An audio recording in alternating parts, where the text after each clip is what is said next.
7 o'clock.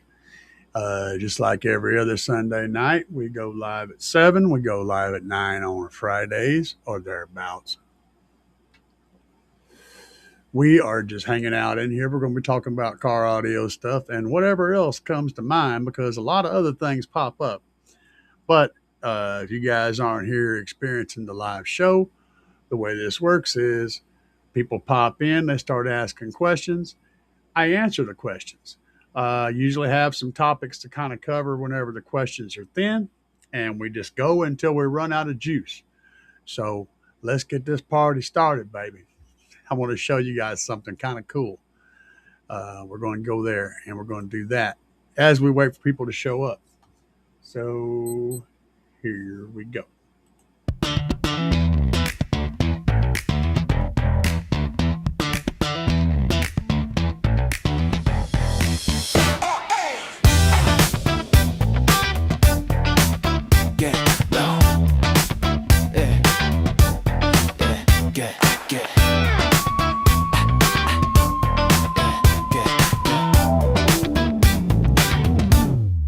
If you wanna move, then drop that low bass. If you wanna move, then drop that low bass. Low bass, drop the low bass. Yeah, drop the low bass. Yeah. What's up, El Fuego? Lay it on the ground. I say loud.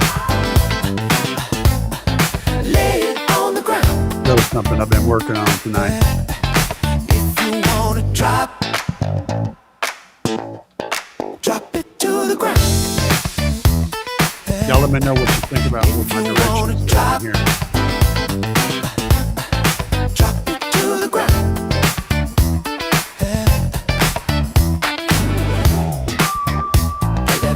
Music right, boy. Play that funky music right. Play that funky music right, boy. Play that funky music right. If you wanna drop, what do you think, man? Drop it to the ground. If you wanna drop it to the ground. What's up, Mad Ball, baby? Get low.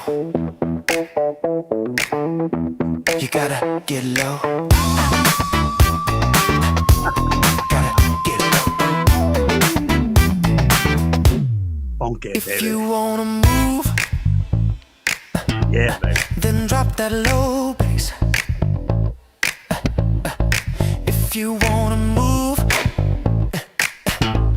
then drop that low bass. Low bass. Drop the low bass. Drop the low bass. Drop the low bass. Yeah.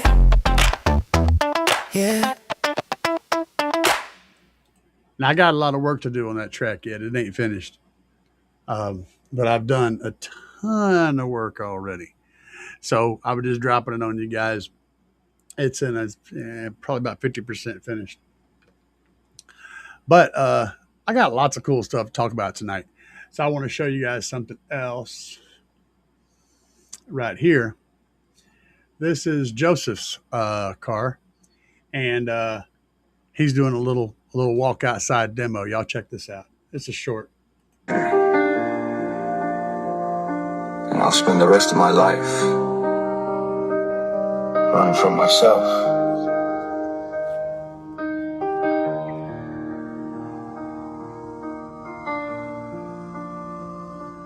Walk alone, shadow in the night, trying to hide from the monster inside.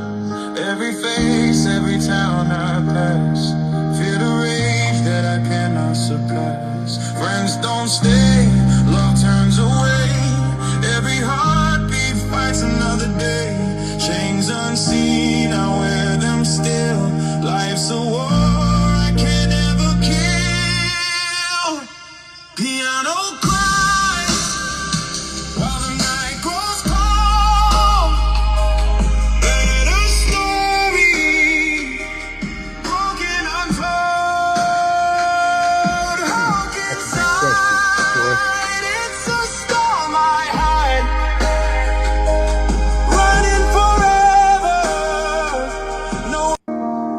And see, that is one. That's a hell of a little demo. He didn't walk away as far, but that's one of my tracks.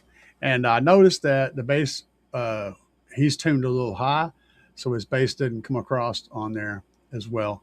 That track drops down to about 29, and he wasn't playing that note very well. At least it didn't come over the camera very well. But that is a thing. Let's move over here and get to the comments because I got a couple of questions. Got one anyway. So Troy says I have a 2004 GMC Sierra 1500 with a Bose system in it. Okay. That's a complicated question. That's a lot of a question, actually. What would I suggest for a replacement system? I would suggest looking at the JL Audio Stealth Box to fit under your back seat if it's the one that has the extended cab. I'd look at that for your subwoofer. It's going to be somewhere in the neighborhood of $1,000 for that box and the sub, but it's worth every penny of it. You wouldn't be able to build that in that quality and load it with subs for less than that price. That's a good price considering. Then I would look at, depending on how loud you're trying to get, of course, I would look at a 5-channel amplifier or possibly a combination of a 4 and a single subwoofer amplifier. You're going to need about 1,000 watts. Let me think about that. I think if you get the TW5 version of the Stealth Box, I think those are rated at 300 watts RMS. So you're not going to need a ton of power. I'd probably just do a 5-channel. And then looking at putting in, replace your door speakers with a better driver. I'd probably recommend like the JBL Stadiums in the doors. And then head over to customspeakerpods.com and get a set of the A-pillar pods and put you some tweeters, maybe some mids in there. If they have a mid pod for that door, or for that A-pillar, put a set of Audio Dynamics 3000 series, 3 point, whatever, 3.2, 3.3, whatever they are that fit. They fit in those. If it's got like a 3-inch cutout, put that in there, and a good tweeter like from Rockford Fosgate, the T1 or the T2s. They're fairly inexpensive and they're excellent tweeters for that combo. They would work well with that mid driver. They play low enough to handle that mid driver's upper cutoff. And that 3000 series mid from Audio Dynamics will absolutely play to 20K. So it can cover that tweeter, but I would put a tweeter on it and roll it off at like around 10K and roll the tweeter off at around 10K. And then put a set of the JBL Stadiums, the JBL Stadium coaxials in the doors, and then run you probably need to use a capacitor on the tweeter so that you could run that as a single channel. So you'd run both A-pillars as channels and then both doors as channels, and then the 5th channel on that JL Audio Stealth Box. That's the basic setup I would put in there if it was me. And unless you're trying to get stupid loud, in that case, we're going in a whole different direction. If you're just wanting a good loud SQ setup, that will work nicely. It'll crank and it'll sound like if you want more control, which would actually be a good thing, is using the B2 audio, that right there, that little DSP behind me, the 610 from B2 Audio. That's a great little inexpensive DSP that would give you the control you need. You would run from your head unit to the DSP and then out from the DSP into all 5 channels of the amplifier, and then out of those channels into your speakers. And then you'd use I don't remember the ohm load. You'd have to study and find out what the ohm load is to cut off around 5 to 10K, somewhere in that range on the tweeter up there. But you put those in the tweeters, and then and run those as a single channel, and you would cut those mids off on the bottom at about 500 300 to 500, somewhere in that range, depending on how loud you're going to get. If you're going to crank the snot out of it, then cutting them off at 500 is a good idea.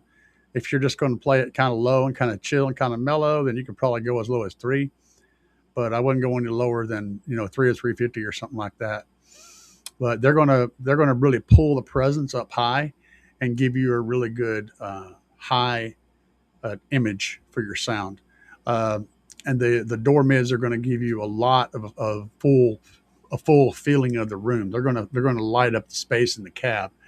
The ones in the A pillars are going to pull the sound image up so that it appears like all the music's coming from up there.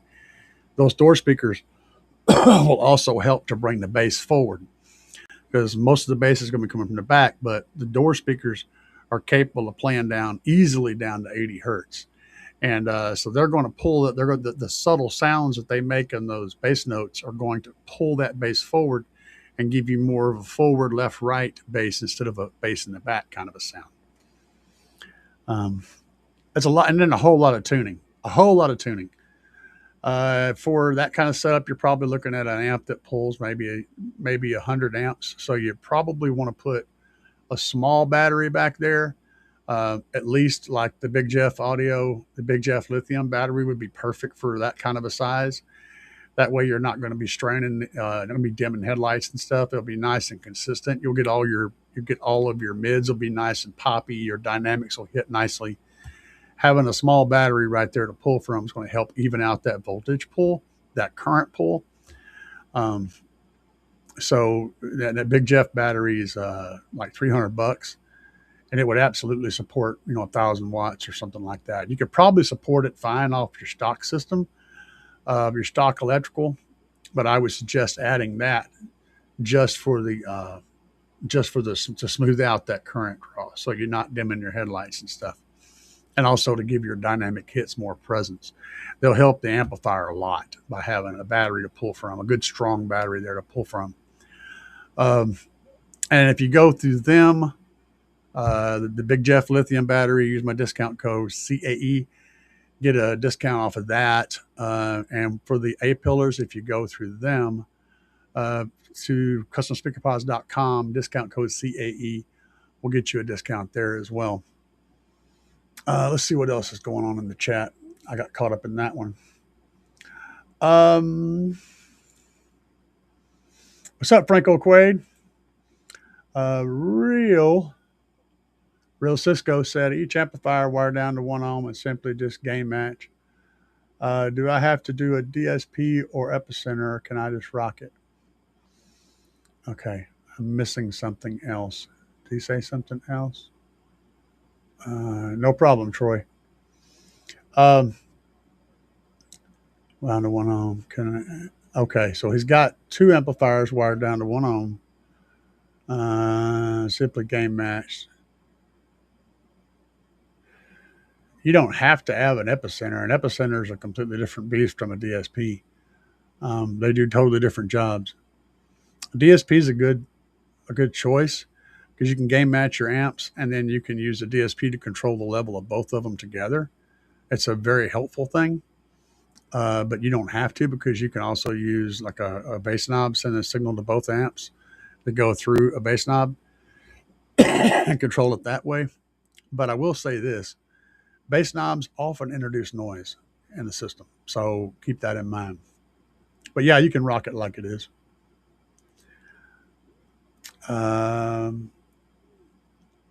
Okay, cool. Let's see here. Twister, thanks for the suggestions. Yeah, it's good sounding system. Yeah, that setup I explained to you is going to do a fine job, and you almost definitely want to get the B2 DSP back there on the wall. And that's also go to B2 USA website, not Big Jeff for that. Go to B2 USA because you'll put your discount code in there. If you go through Big Jeff, a lot of times on that particular item, you won't get a discount. But if you go to B2 USA, you will. For the B2 610. That's like $160, man. And it's a really good little freaking DSP. That's what I've run all of my audio through back there, that DSP. So when I'm mixing and doing all the work I do on sound engineering and shit, that's the DSP that's handling everything. So I mean, I can run anything I want, and that's what I'm running. I've got I got some really expensive crap that I could put on that wall, and that stuff that's up there does just fine. Bobby said, "Yo, let's see here. When you guys are all going back and forth, I appreciate y'all for showing up. Bobby and Troy and Outlaw, El Fuego, you guys are all great. And Make Great Money says, that's a great name. But is any money not great? So there's that. You can make money great again. I have a car that takes 6x9. Should I replace it with 6x9s or put in 6.5s? Man, there's a whole lot of people that like to do the pinky thing. The Grey Poupon crowd will tell you that you cannot run 6x9s. You must replace them with 6.5s. I disagree 100%. By9s have got more cone area, and they can play lows better, and they sound just as good as a 6.5, as long as you're using quality by9s. And my favorites are going to be the JBL Stadium by9s.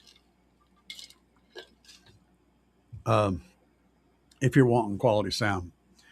If you're wanting crank it loud sound, the Depbonts has a 6x9 that gets stupid ass loud. So if you're wanting really loud, you just clear and ringing a bell, bust your eardrums loud.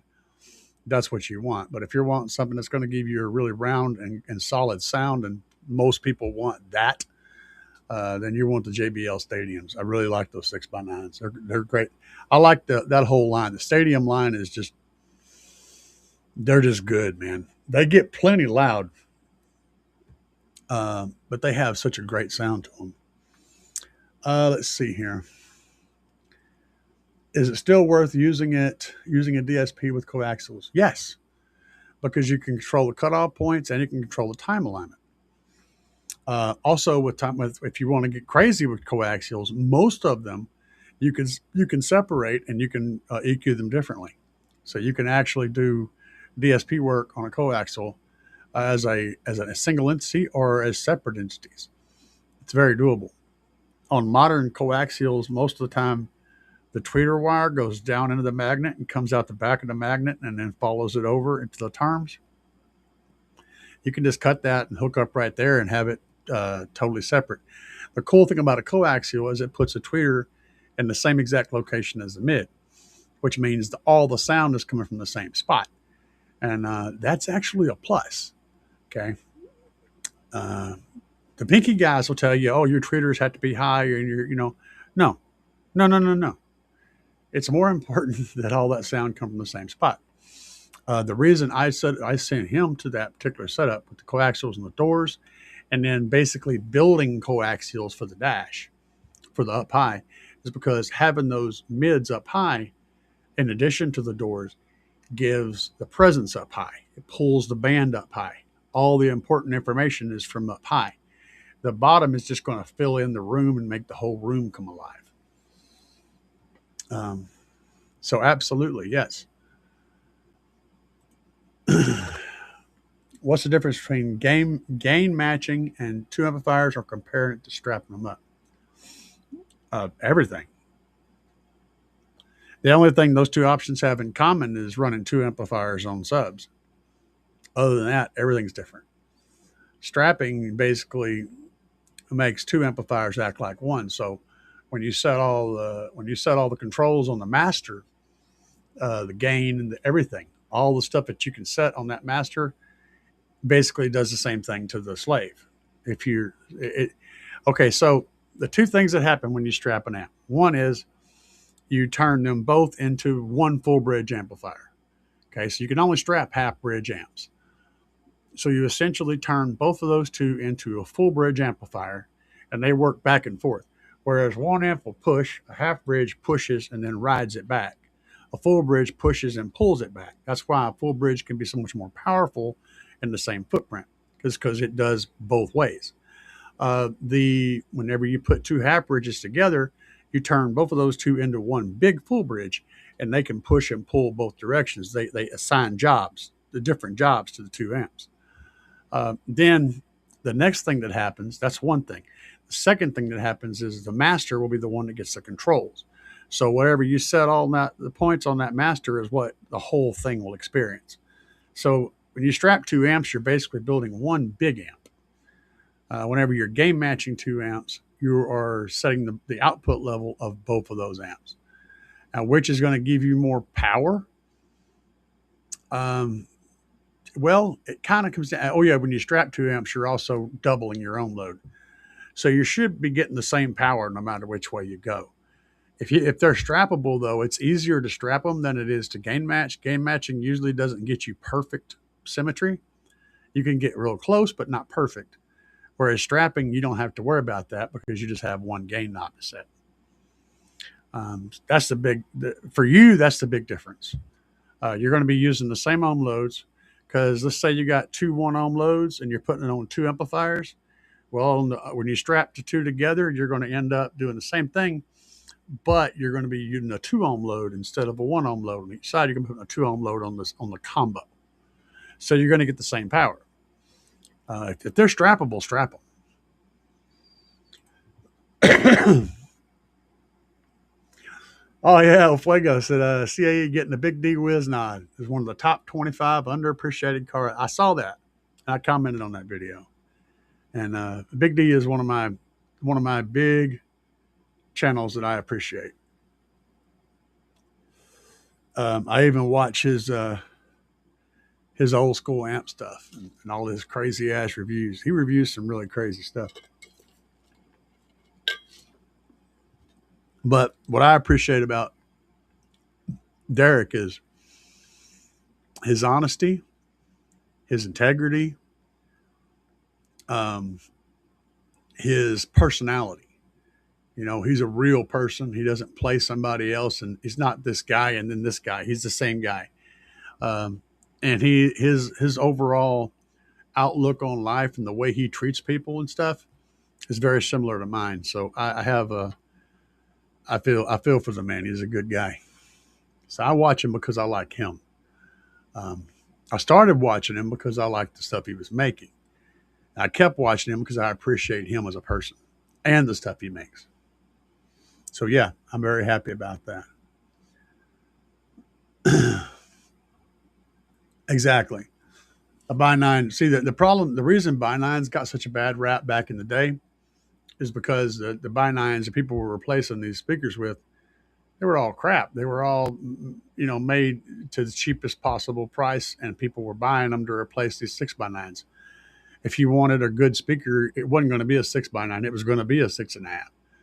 Today, if you can find 6.5s, which they're not, or 6.6 6x9s, there's not many of them, but there's a whole lot more really good quality Bi9s out there now that can do just as good of a job as a 6.5 and have a lower overall ability, a lower frequency response range because they have more cone area. They're going to be able to play the drums and the lower stuff a whole lot better than a 6.5 will. So yeah. What if I have an extra JBL Club 6.5s already laying around and adapters? Is it worth buying the 6x9s? The clubs are good. The stadiums are better. That's a tough question, man. Depends on how much. It depends on how hard the money is to come by. If that's one of your limiting factors, if money is a limiting factor, then yeah, the clubs would be solid. But if money is not a big limiting factor, the stadiums are such a huge step up from the clubs that yeah. And plus they'll be 6x9, so you get the extra cone area. And money has to be really big limiting factor for me to choose not to upgrade to the 6x9s. I would still absolutely jump on that because I know how good those stadiums Bi9s sound. They're sick. And as far as upgrading to the 6.5 version, that's going to be less of an improvement. It's still going to be an upgrade, but I'd be less inclined to upgrade. I'd be more inclined to stick with the clubs if you're going with the same size speaker. So, but in that GMC, I believe you have a 6x9. You got one of those stupid egg-shaped cutouts. I would say to go to somebody help me out. What's the name of that damn website? The one where you can buy stuff for vehicles specifically. Anyway, it'll pop up in chat because someone's gonna pop it out there. Go to that website and get the kits to convert, because that hole that's in your door right now is not the right shape for a 6x9. It's very close, but it's not. You need that Crutchfield. Somebody probably hadn't popped it up. I just remembered it. Go to Crutchfield and get your 6x9s, and while you're getting them, get the adapter rings for, yeah, W put it up there. Get your adapter piece for the 6x9s for your truck. And also whenever you put that together, use some thin sound deadener. The best stuff I found is going to be like Noico or Killmat or Amazon branded sound deadener. Use some thin sound deadener on the spot where you're going to put the ring at, right up to the edge of the metal hole, and all of the surfaces. Like put it over the hole, then cut it out so that you have it right up to the edge of that, all that stuff. Then put your piece on top of that. That little bit of tiny bit of thickness that deadener adds will add a cushion in there and help that whole piece really tighten down good and tight. And then once you put the bracket on that the speaker is going to mount into, put some more sound deadener on and run it up the edges of that bracket all the way around, so that the whole bracket is basically the color of the sound deadener. You don't want to see any of that bracket sticking out. Then go back in behind and put a deadener inside your door panel, on that panel that's the outside, the one with the paint on it. Put that panel in, put it in there, and then bring some back in from the inside around that whole area. And then after you do all that, mount your speaker, and then put a little foam, one of the little foam connectors that connects the speaker, the metal part of your door, to that inner door panel. There'll be a little ring. Put the rings on and put those on the outside of the speaker, not on the speaker itself, but right around the outside. So basically, when you go to poke your screws and stuff in the speaker, it should be on the inside of that foam. You should be able to put the speaker on after the foam ring is already there, if that's so that mental picture. Then when you connect that door panel up to it, that sucker's going to sound really good. Hopefully I got all that information across to you. Do I set my DSP by ear or microphone? I started out setting it with an RTA.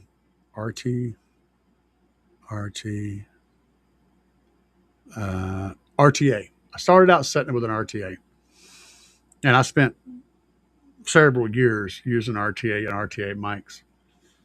But I've gotten now to where my ear has been trained long enough that I can set it by ear. If I'm playing music that I'm very familiar with, I can set it by ear. I usually set it by ear, and I'll pull up an RTA, a simple RTA, like on my tablet, just to see if there's anything that's way out of whack. Because sometimes after a long tuning session, your brain starts to do weird shit with sound, and your ears just kind of get broken. So I'll pull out an RTA on a phone or something like that just to look at it and see if anything looks way off. But most of the time I'm pretty good. If you're just starting out though, you absolutely want to use an RTA until you've trained yourself to know what sound sounds like, what different pitches sound like, and what band. Like if you hear a sound, do you know what frequency that is? If you can't listen to a frequency and name that frequency or get real close to it, you're not ready to do tuning by ear. You can't tune by ear until you can do that. You have to be able to get ballpark each frequency that you hear and be able to name it. Once you get to that point, then you can hear a song and go, oh, that's way too hot. And you can go right to that frequency and adjust it. But if you can't name it, you can't adjust it. You're just moving shit around and making a mess. That's the way it is. Crotchfield says. Oh yeah, absolutely, absolutely. Grandpa's Cracos still exist out there. If you go, you know, hell, even most of the really cheap 6x9s are going to sound better than the good stuff back in the day. I mean, even like, back in the day, if you wanted to buy the good shit, it was usually Pioneer or Kenwood. That was your top brands. Um, if you were paying Pioneer money, you usually got a pretty decent one. But even those 6x9s weren't as good a sounding or as well done as the ones that are on the cheaper spectrum now. So yeah, it's a big difference. Craco was one of the mid-tier brands. Then you had Roadmaster and a few others that Walmart carried. And that's what most people think of, that sound that they played, and it was not good. What's up, Stu? Nice to see you. Showed up. We are still doing stuff. Fuego said W is still rocking the Explode by Nines. Hell yeah, man. Let's see here. I'm going to jump down here. 6x9 speaker baffles, yay or nay? I read it really helps counteract the bass from your subs. 6x9 speaker baffles. Counteract the bass from your subs. The context is what I'm losing. I need more context here. I'm not sure what you're talking about exactly. Where are these baffles? Why are they interacting with subs? Give me more context. Michael said, my car has 5x7 and a 3-inch woofer in the same spot. A 5x7 and a 3-inch woofer.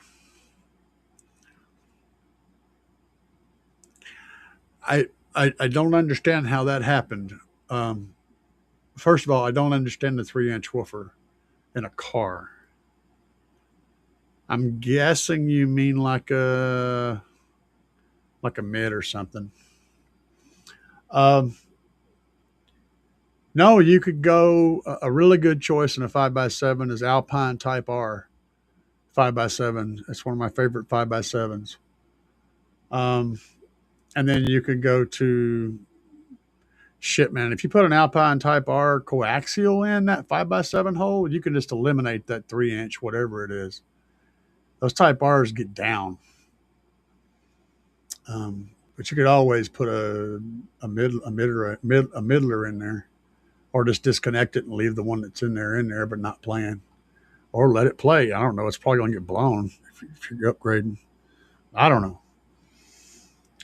I need more input. Not really going to get much gain 5x7 and 6x9. Absolutely. I agree. 6x9 speaker baffles, yeah or nay? Yeah. Remember JC Whitley speakers? I never used JC Whitley speakers. I know I remember JC Whitley, but I don't remember they had speakers. Stu said DSP tuning with a mic and some software offers some other benefits as well, such as phase alignment, especially if you're trying to set up imaging. Yeah, that's true. That shows you whenever you have two frequencies that are helping each other or cutting each other. Again, there's a point to where you can, I don't want to say I'm perfect at it, but you'd be surprised. You do it enough times and you start to hear it. You start to hear that phase cancellation. You can hear it by moving your head left to right in your car. And if you can't hear that, then you're not ready to tune by ear. But if I'm sitting in the car listening to a song, I can move my head to the left and to the right, and I can hear the phase cancellation in parts of the song. I can hear that. and I can tell what frequencies it is, which is kind of bonkers. And I'm a bass head. That's the really bonkers crap. I mean, I'm out here freaking doing 150s up in the high 50s in my shit, and dropping these huge amounts of bass, and I still have enough ear left to be able to hear phase cancellation at 200 hertz or at 1,000 hertz or at 1,500 hertz or 15,000 hertz. It's really bonkers. But yeah, if you're not lucky enough to have that programmed into your brain, you absolutely need a DS, need a RTA. If you don't know what an RTA is, I'm making an assumption. I shouldn't make those. RTA is a real-time analyzer. It's basically a thing that shows you all the little bouncy lines, and you can use a mic on that, and you mic your listening position, and you can see what your ears will be hearing at that position on the screen. Ultimately, you don't want to create a flat response, but you don't want to have big spikes or big dips. You want it to be either kind of flat-ish, kind of maybe a rolling hill kind of a thing, where everything is kind of smooth. Even if there's a boost down here, you want it to gently go up to that boost and then come back down from that boost. You don't want to have this big, and stuff like that. So RTA will allow you to get that nice kind of smoothness. That's where my ear excels at. What he's talking about is collisions. If you have a wave coming in that's on its peak and a wave coming in that's on its trough where it's going down, a positive amplitude and a negative amplitude, you're going to have cancellation. It literally won't be able to hear either one of them. They'll cancel each other. Or if you have two that are coming in and they're both on their peak at the same point at your head, you're going to hear a boost in that frequency. As soon as you lean to the left or right, though, you're going to hear a reduction in that frequency. There's a lot of tricky business going on when it comes to tuning. Lincoln Mark 4, Mark 2 JBLs. Okay, let me back up here. 5x7 and 3. Oh, I got you. I don't know. Let me back up some more. Make sure I'm not missing anything else. Okay. Had to make references to what you said before. Yeah, those Bose, JBL, what Harman Kardon, all those the speakers that they put in a car, stock, are not the same as the stuff that they make for to sell. They're totally not the same. Let's see here. Just wondering if I should add speaker baffles if it helps in any way, or just leave the 6x9s by themselves.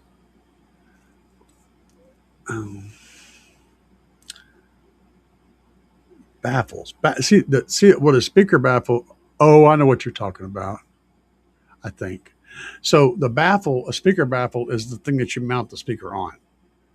That whatever that surface is, that has a hole in it for you to put your driver in, that's the baffle.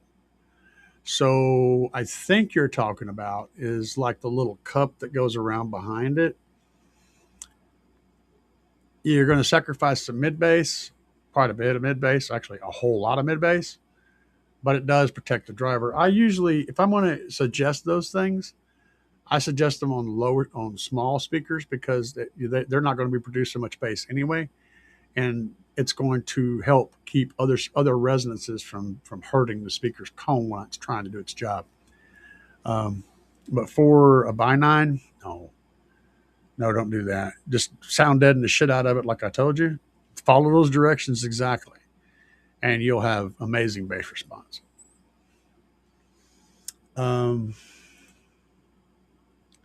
Let's see what Stu has to say about this. Michael may be talking about the JBL setup. They had 5x7 plates with a tweeter and a mid in the housing. Oh, I got you. Oh, is that like the Impala? The Impala back deck speakers? They had that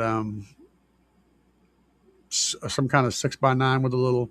Yeah, I bet you that's what he's talking about. It's very vehicle specific. I can't speak hard on that. But I bet you there's a conversion plate at Crutchfield. Yeah, seal that one off and just put a hot little freaking set of Alpine Type R coaxials in there and put some power on them and prepare to get your rock on because they ain't gonna mess around.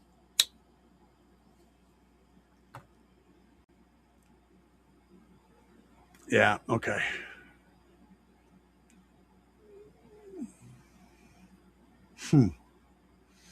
That's crazy. There you go. Stu gave you the perfect answer. Yeah. Yeah, you could do it if you got that extra space, you could do a coaxial or not a coaxial. You could do a coaxial or you could do a component set that has a base and 5x7s. Maybe a three-way set where you got a 5x7 and like a three. They make those. I have to go over to Crutchfield. Just look on Crutchfield for that. Tell them what car you have. They'll have a little thing for you to put your car in and all that stuff. You diddle doots. And then it'll give you a listing after you get done filling all that shit out.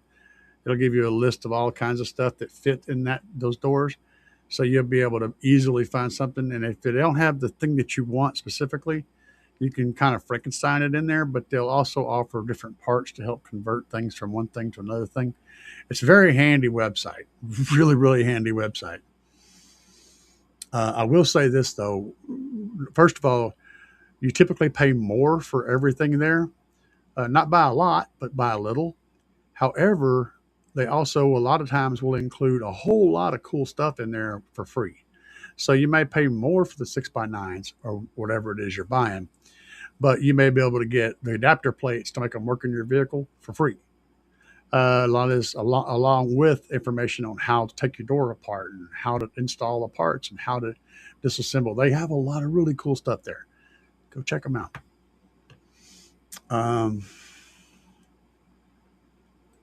Yep, that's a totally doable thing. I'm late, but I made it. Yeah, Joseph, I had you on here a minute ago, man. You missed it. You had to go back and watch the video, but we did put your build up.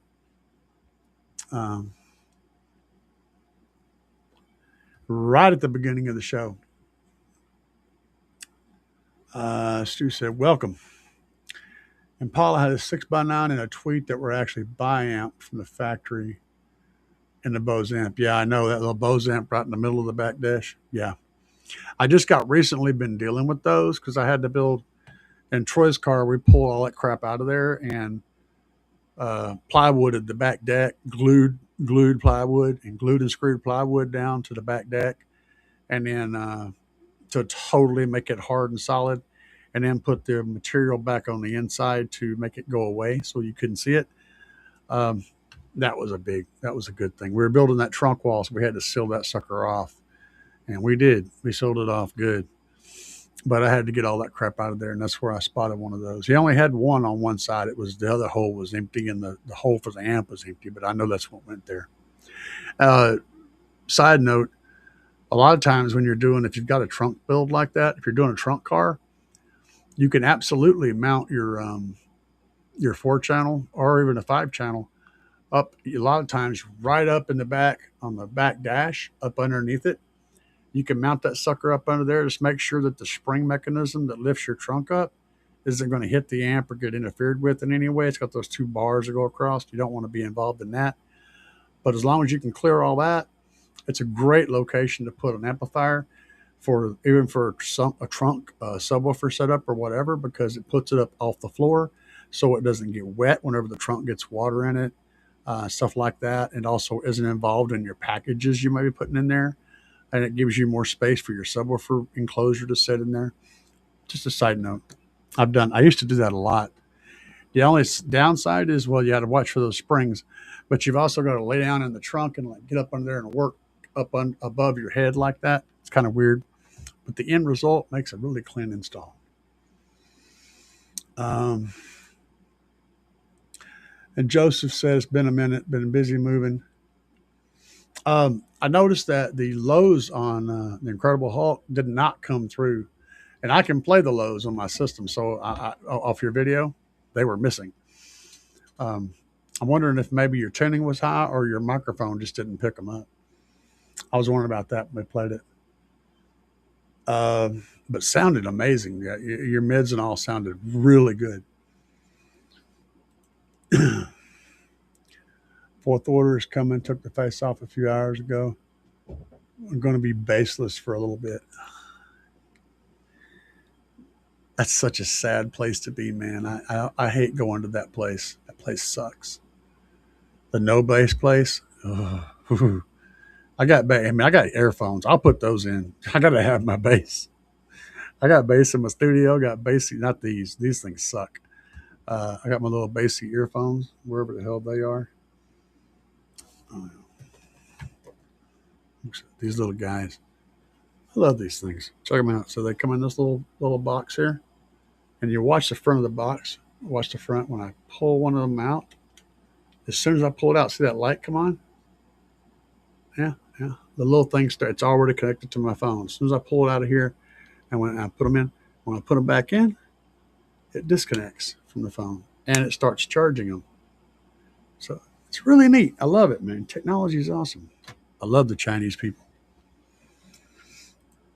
My great money said I have a Dodge Magnum. Is it necessary to get? Oh my goodness, you're going vehicle specific again.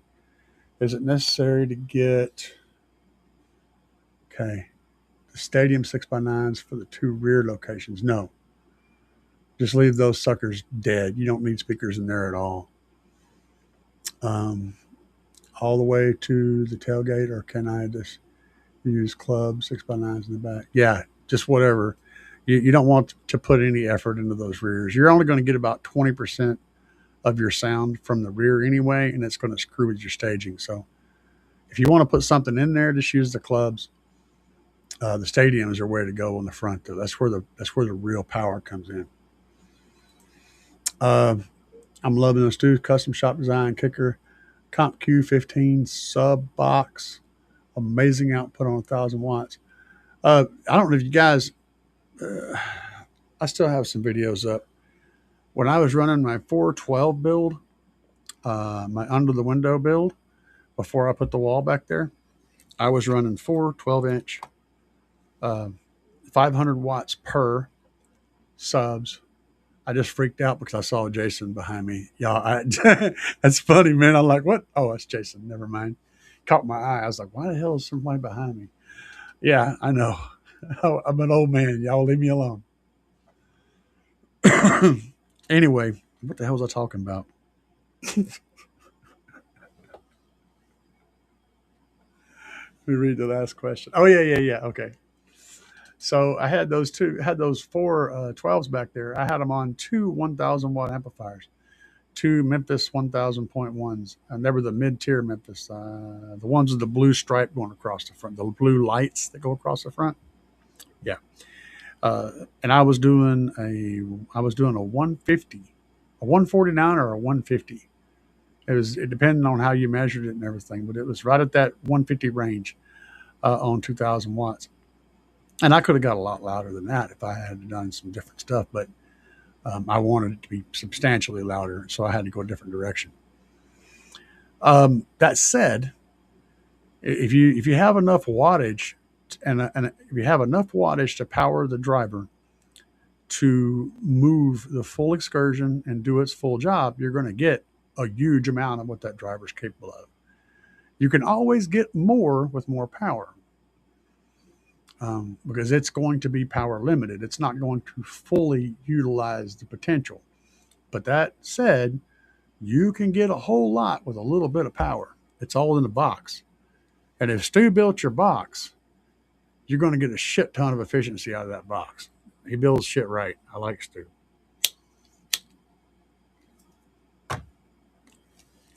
He's a good builder.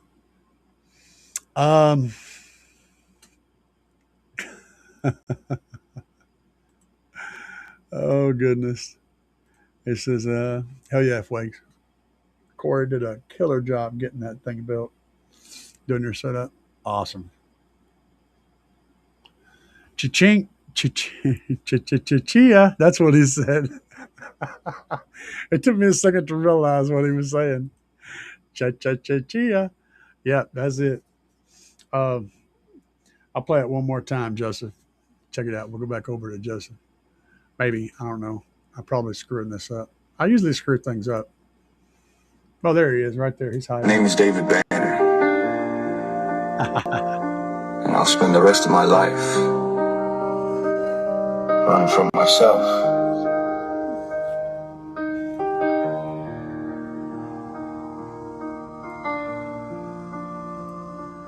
Walk alone, shadow in the night, trying to hide from the monster inside. Every face, every town I pass, fear the rage that I cannot suppress. Friends don't stay, love turns away. Every heartbeat fights another day. Chains unseen, I wear them still. Life's a war I can't ever kill. Piano cries. Oh yeah, man. Night grows cold. Better story. Broken untold. Hulk inside. It's a storm I hide. Running forever. No. Yo, you got to respect them doors, man. He did a good job on those doors. They sound great. And he's talking about rebuilding everything. Hell yeah, dude. Just 1 second. I'm going to show you guys something.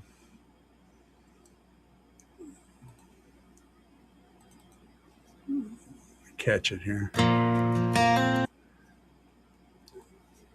This is not on the internet anywhere yet. So you guys will be the first ones to hear this track. And let me tell you the story first. I want you to know the story. You're very welcome.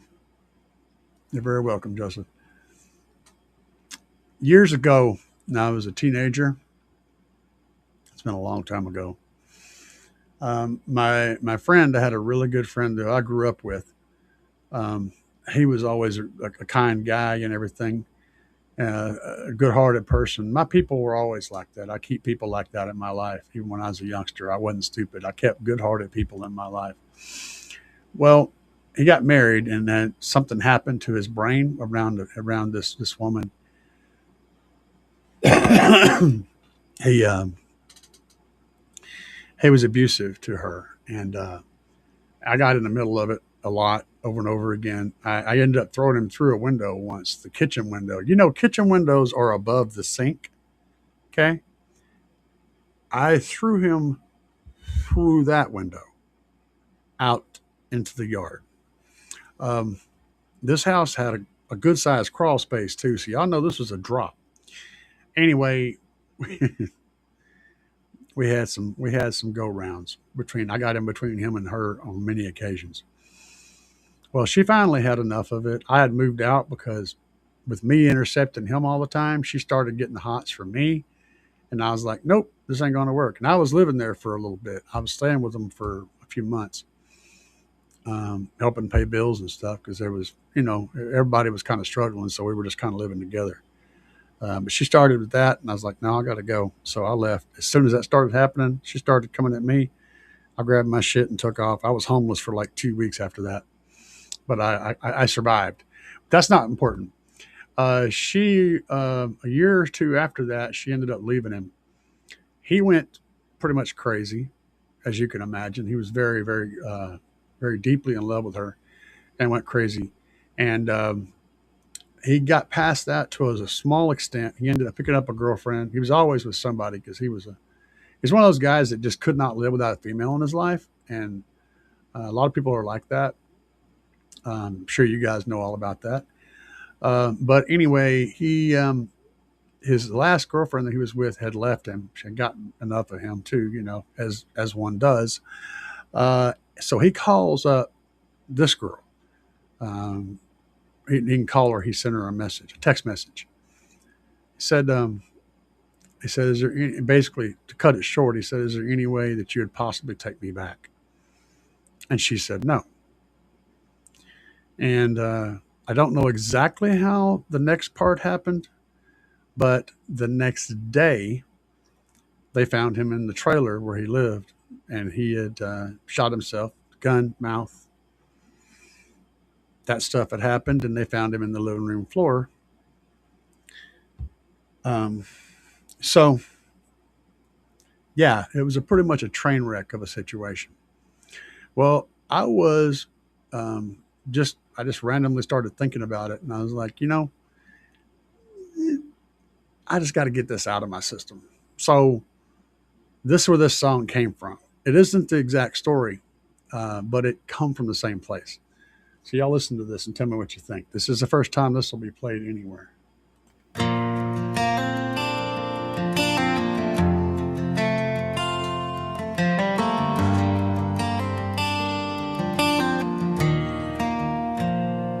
don't know where it all went so wrong. Baby, I lost control. Where did you get that scar? I still remember the front porch fight. I recall it all like it was tonight.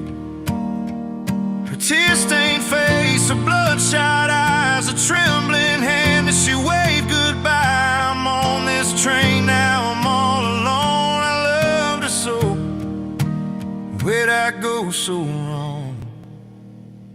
The evening train headed out of town. Don't look back, we're making ground. She said goodbye and drove away. I'm on this train, but my heart will stay. The whistle screams as the night rolls by. I see her shadow in the window light. I hear her laugh, feel her hand in mine. God, she held me through the hardest times. I broke her trust with my angry ways, kept telling her I'd change someday. Now this train is taking me far away. Could I have changed? Should I have stayed? The evening train headed out of town. Don't look back, we're making ground. She said goodbye and drove away. I'm on this train, but my heart will stay. The miles roll on, but the pain won't fade. There was love in the life we made. I'd give my soul just to turn back time, take back the nights I lost my mind. But some mistakes you can't undo, and running's all that's left to do. It hurts to leave, but I can't stay. Gonna ride this train so far away. Maybe someday she'll find some peace, a gentle heart who lets her breathe. And if she dreams of me at night, I hope it's me from the better times. The best thing I did for her was to push her away. She deserves a better man. Now I'm far away. What's up, man? What's up, Anthony? The evening train headed out of town. Don't look back, we're making ground. She said goodbye and drove away. I hope she's fine, I hope and pray.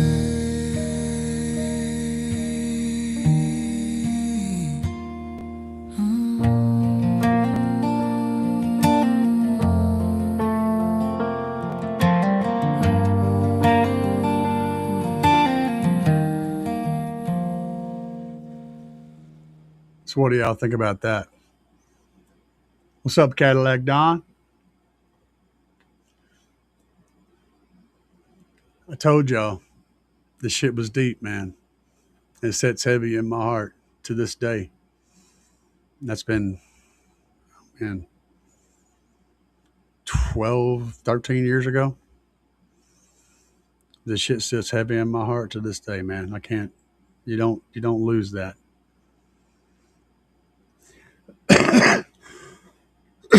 I was talking to a friend of mine, and about those heavy traumatic experiences we go through in life, and people say that it gets easier, it gets less bad. It doesn't. You just get better at dealing with it. It becomes normal. It becomes normal to have pain in your heart, and you get used to the pain. It doesn't go away. You just get used to it being there. And all he had to do was make one phone call, bro. And that was like a 3 hour, 4 hour drive. If he'd have called me, even if he called me and hung up as soon as I answered the phone, I'd have went down there. I mean, I would have left immediately and went down there to check on him. He didn't want no one to stop him. He didn't want help. He just wanted out. And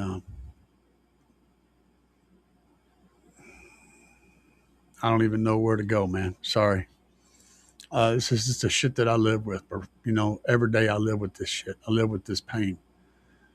And if there's somebody out there that's listening to this now or listening to it in the future, if you feel like there's no way out, you feel like you're trapped and there's no other options, man, call anybody.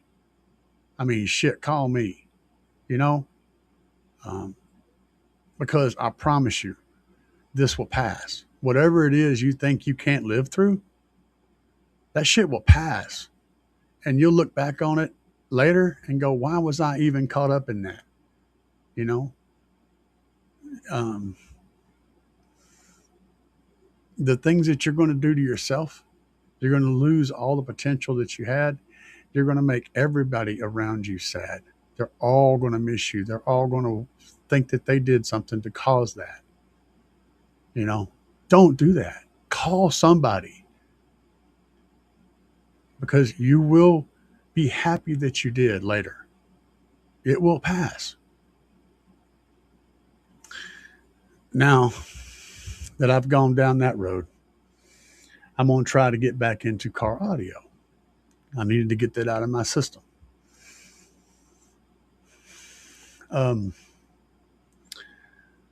Let's see here. Oh my goodness. Okay, El Fuego said, my next build is a window height 4 comp gold 12s on. I don't think that number doesn't exist, Fuego. You did weird stuff. I'm guessing you're saying 2100 watts. Oh yeah, you could do a if you get a good box build, and you're giving it 2000 watts on 412s, you're gonna get an easy 45, man. You're gonna bust 45 easy on that. That's not a problem. It's all about the box, and the box and the cabin tuning related to that box. But you can absolutely do that. You can get a 50 out of that, with everything just perfect. It's gonna be close. You ain't gonna bust 50 wide open, but you can scratch a 50 with that build. Old school Orion amps, Fuego. Sent you some pics, Bobby. You didn't send them to me, Bobby. I ain't got no pics from you. You're fired. Wait a minute, let me check. No, Bobby ain't sent me shit, so pooey on you and your Disney World goats. Let's see here. Sorry, Stu. That's just a track, man. It's a track. It's what we deal with. Yeah, absolutely. Tomorrow will be better. For real, man. Joseph said, I lost a high school friend the same way. You know, I'm going to try to stay away from the emotional side of this a little bit. But love is like a drug. Your body becomes accustomed to having someone in your life, and when that person goes away, it screws up your entire metabolism. Your whole body goes haywire. It's like taking a drug away from somebody. Um, and it can affect you the same way you would have withdrawals from a narcotic. Um, the thing is, though, it will go away. You'll get past that. Your body will adjust to that, and your mind will adjust to it. For most people, some people, I guess it doesn't, because it was a good solid. He had a good solid 10 or 12 years to get past her, and he didn't. He was just, I don't know, man. He's a broken man. That's all I can tell you. And guys, I hate to say this, but I've lost multiple friends the same way. And so this shit stacks up, man. It's like no matter which direction I turn in my mind, I end up at this place. You know what I'm saying? And that sucks. Uh,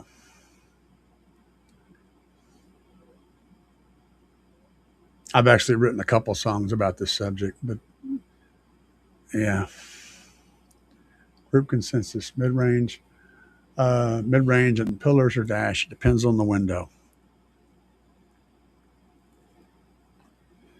If the windshield has got a so if you can draw a line from your eyes and to the windshield straight ahead, and you can see a reflection of the speaker in the windshield, and basically think like a pool table. Okay, if you can make a bank shot from your eyeball to the window and then go straight down, and it would bounce off the window and go down into the pocket where the mid sits, it's going to sound good. But if you can't do that, if the windshield doesn't allow for that, it's going to sound crappy. And I'll give you an example of a real rough guess here. If it's a pickup truck, it's probably not going to sound too good because the mid's going to hit the glass and then go up over your head. You're going to lose it. It's going to get lost. But if it's a car with a more lean back windshield, odds are that mid's going to hit you right in the ear hole. So it depends on the glass, how much tilt it has, whether or not they work in the dash. And that goes for tweeters too, but not as much because tweeters have a much wider dispersal pattern. Their off-axis response is really good, and also they reflect really easy. Hard surfaces reflect tweeter splash, and so you can handle that frequency up high. The mid is the key speaker, though. No matter what else you do in the car, your mid, if you have a little 3-inch mid, that sucker needs to be either directly reflected and coming back to your ears, or it needs to be lined up with your ears, because that's where like 70% of the music is going to come from, is those mids. And they need to be on point as much as you can make them. The closer you can get to having those suckers up on the A pillars or on the dash, the better.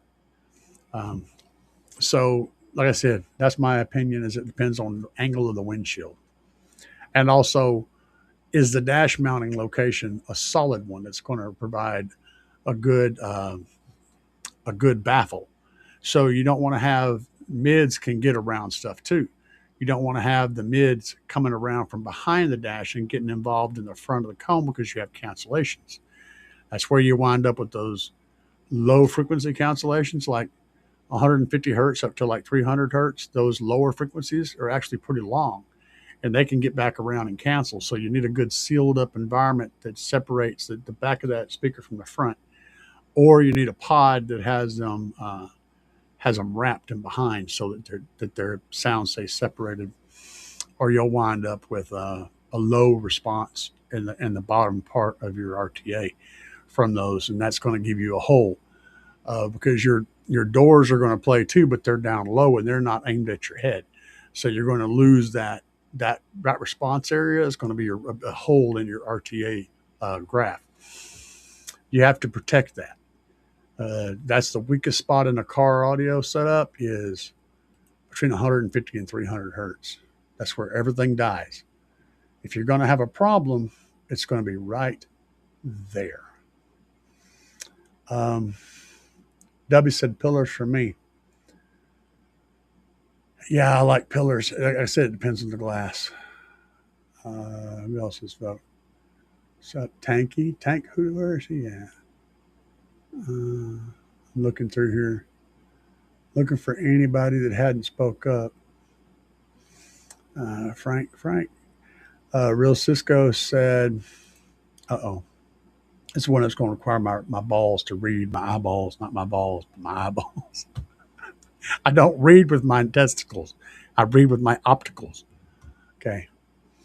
3200 watt, 15. D1 on 2300 watts. Wired at one amplifier per coil. Strap amplifiers or just match gain. Okay. So you got a dual one, okay, on two 2300 watt amps. Okay. So, all right. I'm catching up with what you're putting down. I'm deciphering it. I would strap them if you're running 2 amps on one sub and you can strap them, by all means, strap them son bitches for sure. You're going to get way better control and a way better match setup. Matching gain is only really the option whenever you can't strap them. That's going to be a loud ass sub. That's a lot of power on that. Okay. And Great Money said 3.5 versus a 4-inch for mids. Is there a difference? Yes, there is a difference. But when you're playing mids, a 3.5, it can really do even a 2.5 can do a good job with mids. So there's definitely a difference. The frequency range is going to be affected. But the thing is, you're not going to be trying to play them at the edge of their frequency range. So it's more about what fits in your setup better.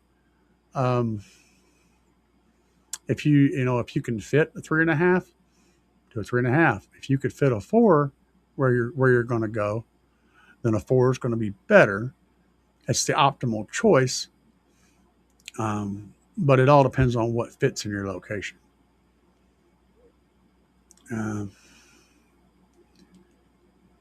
Yeah, I see Stu's answer. It looks like he's on the same level.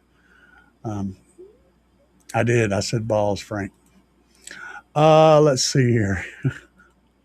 Stu said it's supposed to be the perfect size for mids, but 3.5 should be close enough. Really should notice the difference between the speakers in the same brand and series. Exactly. Especially since you should be crossing those over much higher than the lowest frequency response of the 3.5. So, yeah, it's more important that you get them mounted in the right location and aimed correctly. That's more important than the diameter of the driver, and that you got the DSP set up to where you have them crossed over right and you have them EQ'd right. Those things are all going to make way more difference than the 1/2 inch of the driver. And I don't have enough. Knowledge to get into cone filtering, so I'm going to leave that one on the table. Thank you so much. Appreciate the advice. Been a subscriber for a while. Thank you. I love the basshead advice. Trying to step up to the big leagues. Oh, son. The big leagues is a wide territory, man. It's a wide territory. It's not like a specific line that you cross where all of a sudden you're in the big leagues. When you start busting out your credit card, you're pretty much in the big leagues at that point.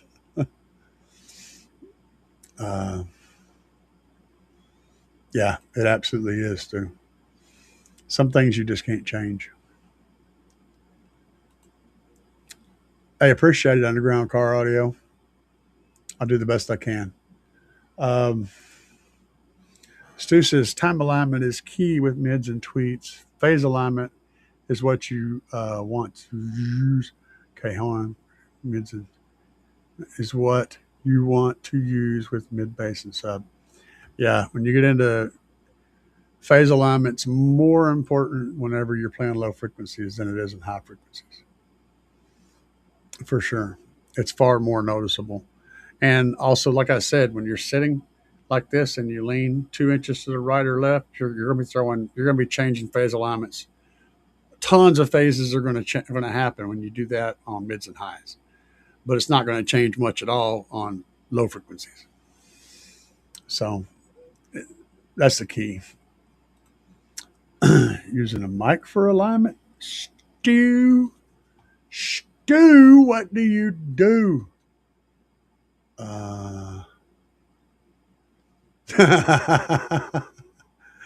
Joseph. My son just got this thing playing on the TV at 75 inches of TV. Now it's like I'm face to face. It's like you're face to face with a giant me. Do you ever feel like somebody is watching you? Yeah. Looking into your living room. I'm looking at your dog. Yeah.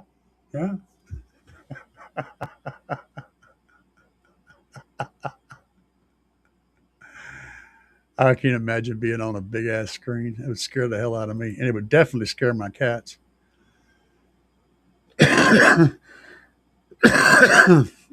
Oh, goodness gracious alive. We have broken things. I don't know if you guys have heard this yet, but I'm going to play it. I got to go make a run. So, I hadn't played that one. Hey, it is coming up on the holidays. You know what? Screw it. We're going to play it. I'm going to play this.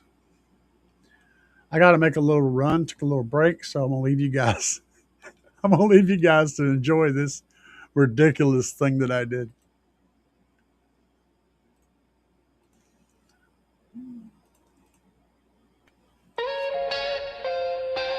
Be right back.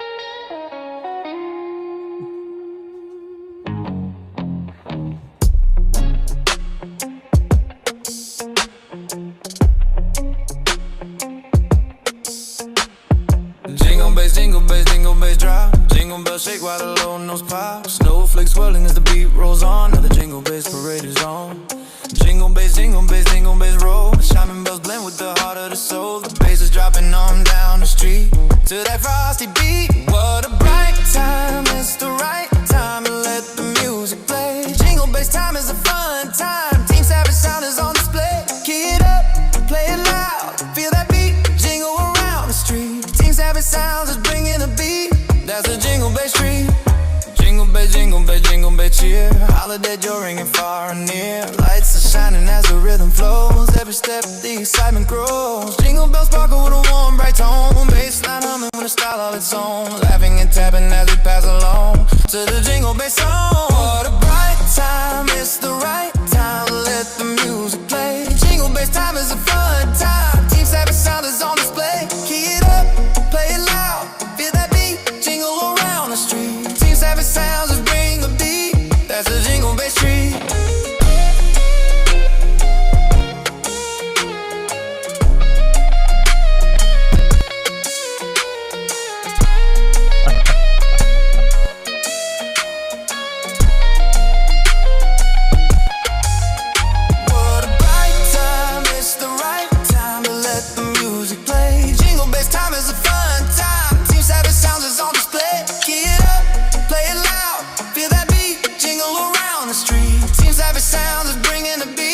That's a jingle bass street.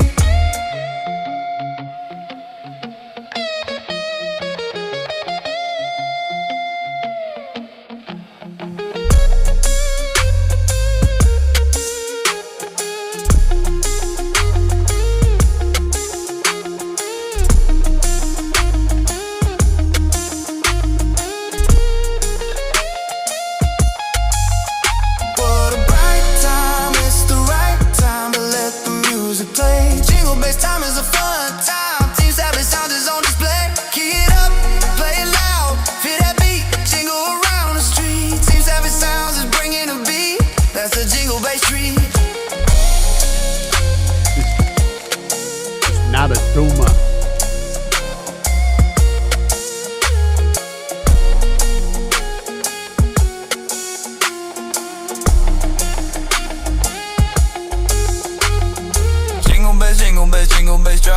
Jingle bells shake while the low notes pop. Snowflakes swirling as the beat rolls on, and the jingle bass parade is on. Jingle bass roll. Chiming bells blend with the heart of the soul. The bass is dropping on down the street to that frosty beat.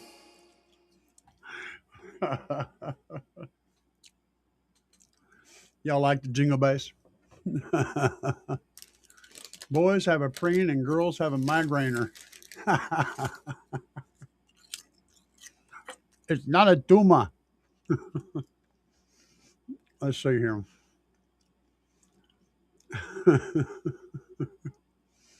What did we miss? Oh, well, we missed quite a bit. Okay. 100%.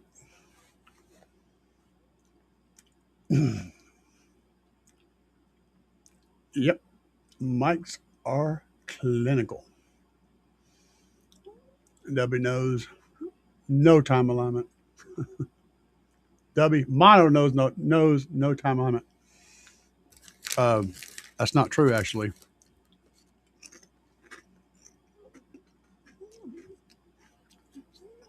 Mono is affected by time alignment.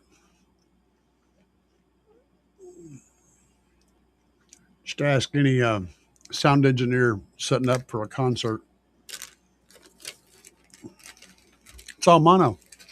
Concerts are in mono. With a very few exceptions. For instance, AC/DC will use a sound wall on both sides to do certain songs where they have a hard pan or left or right for guitars and stuff. But most of the show is done completely in mono.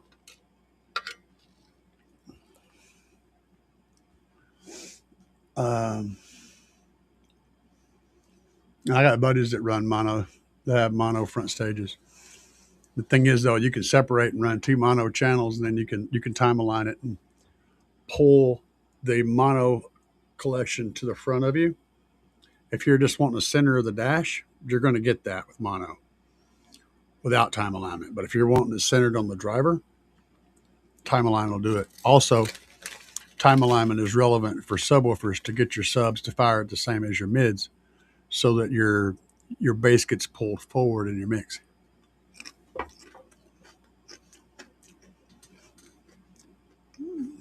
Let's see here. Thank you, Rick. I had to bust out a little Santa Claus. I'm basically a Scrooge. My wife and I both. We don't really celebrate any holidays, to be speaking of. I mean, we go to Taco Bell for Thanksgiving. I mean, come on. That's the only real thing we do every year.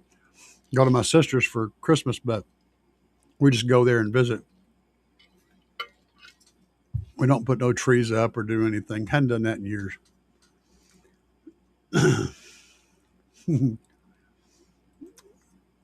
Stu said, all a mic will do is show you the information that's happening. It's up to the tuner to interpret that. Absolutely. I think of a mic as kind of a stabilizer. You know, I can hear a lot, but being able to look at it helps me zero it in sometimes. So, A Very Twisted Christmas by Twisted Sister. That sounds fun. My sister had a CD when I was young that had a whole bunch of different musicians doing Eagles songs. And it was a Christmas album too. Or was it a Christmas album? I don't think it was a Christmas album. It was like a whole bunch of bands did tribute songs to the Eagles. That wasn't a Christmas album. That sucker was juking though. That album sounded amazing. I don't remember what it was called. There's a whole lot of people, different artists, country music, mostly country music people doing tributes, doing all of them doing Eagles songs. That sounded so good. Jangle Bell.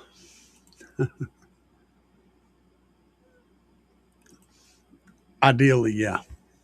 You want to try to put your mic, well, since you've only got one, you want to put it like where the center of your head is. Like in there where I can't touch, in the middle. That's not ideal because especially high frequencies, they'll change a lot from here to here, right? From here to here, big change in frequencies. You're going to have totally different frequencies happen in the center of your head than you would at your ears. That's why a lot of the high end guys will use binaural uh, ears. They use a little thing with ears on it. Have you ever seen that mannequin ear thing? Yeah, because it's more accurate. Plus, your ears have shapes to them. Your earlobes, your ear, the ridges are called something. I can't remember what they're called, but those things, the thing that Mike Tyson bit off, there's a shape to that. And that shape determines how your brain interprets the sounds that goes in that ear hole. That's how you can hear this, this, and this and tell where that is in space, right? It's because of those ear flaps. Don't try something crazy. Get some Play-Doh or some silly putty and pack it around the outside of your ear hole, just up in your ear, and then start doing that same thing, and your brain will totally be fried. It won't have any idea where this or this is at. It messes it all up.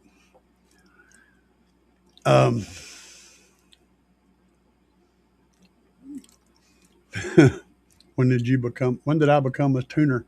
Tuner! I read that, and my brain, that's why I was laughing when I read it earlier. I know what he meant, but the first thing in my brain popped in is like a fish. Yeah. Oh, that Dubby said it too. A tuna. Yeah. I saw the it's not a tumor. I didn't see the tuna thing. It's not a tumor. Hell yeah. Boys have a preen and girls have a migrainer. That's going to crack me up for a while, man. Want the mic stationary to the listening position for the time alignment and phase alignment. The moving mic is useful for frequency measurement. Yeah. See, if you're trying to do the whole car, most people are. They want to have the whole car to sound right. But if you're the only one that ever rides in your car, the binaural in one seat is fine.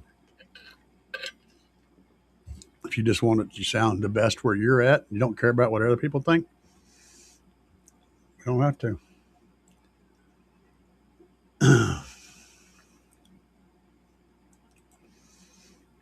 Bose sub cutoffs are so high that they can't use aux feeds. Yes, it is. And the best way to get bass in the front, put a sub in the front. In case y'all are wondering.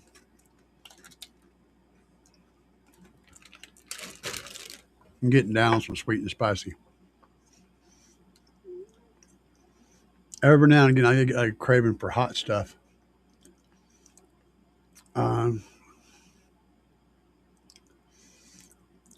Let's see something here, Frank. Drive backwards. I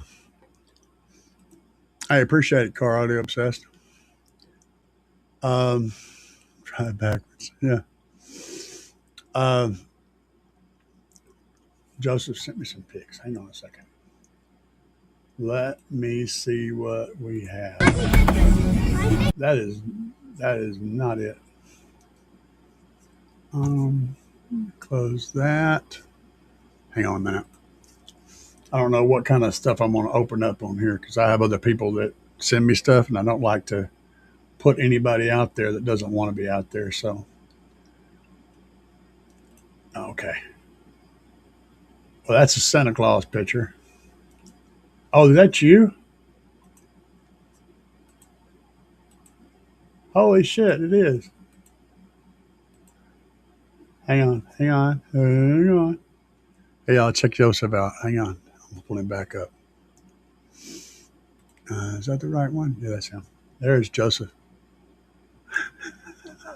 There you go. He's headed to do this. See, I want to sit on Mrs. Claus's lap. My wife would get a kick out of that. Check him out. He's rocking and rolling. That's pretty cool, bro. I straight up need to do that. I get away with it. By next year, I'll have enough beard to do Santa Claus. I know it's a strap on, but you know.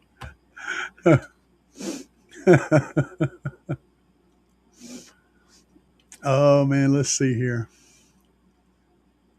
That sounds fun.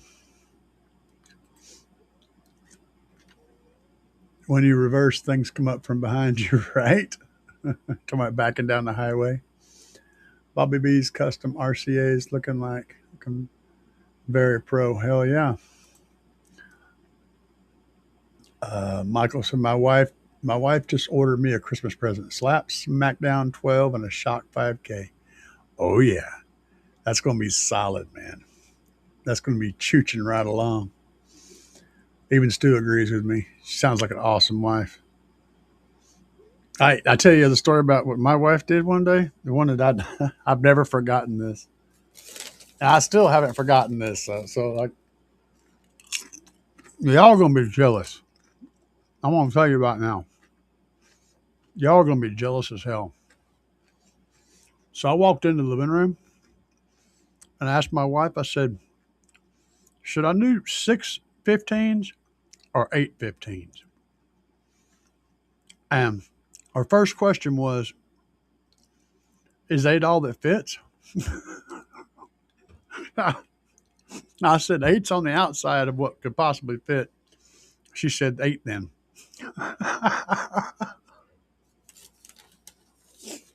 That's classic.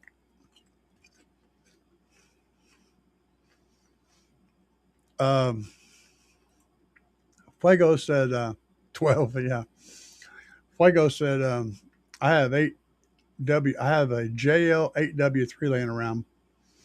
Damn right. I have a JL 8W or DL 10W2 in my is that W2 or W3? It may be a W3 in my center console under my dash.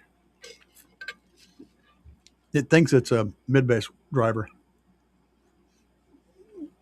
It's tuned for one. It does a good job. Fuego, if you put that in a really small sealed enclosure, it will get quite high, and will really pull that mid bass in the front into a happy spot.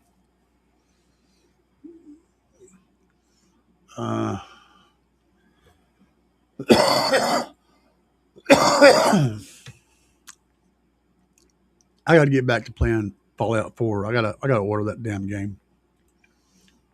I've been itching to play Fallout 4 for a while. Carl the Obsessed also recognized Big D Wiz, one of their top 25s. Yes, it was. I saw that. I watched the whole damn thing. I didn't. There's a few on there that I didn't see that I kind of would have liked to have seen. But yeah, he hit. I found out about a few that I didn't know about. Some of those guys got real good content.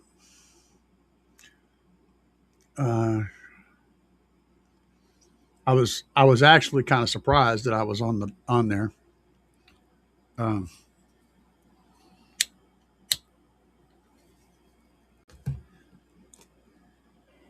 Just a little bit.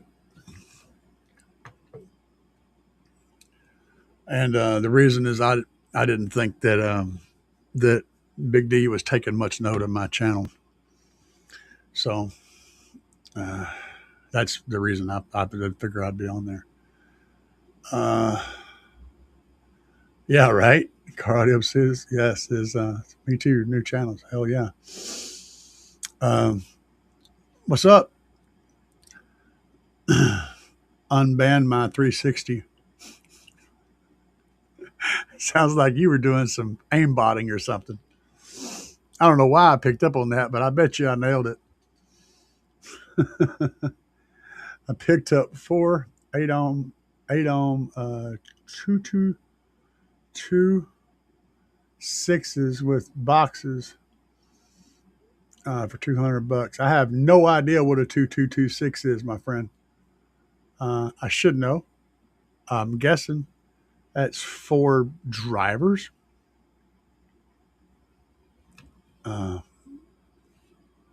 I missing something? What am I missing? I don't know. It's a long story. I told you he was running a damn aimbot. I bet you it was an aimbot.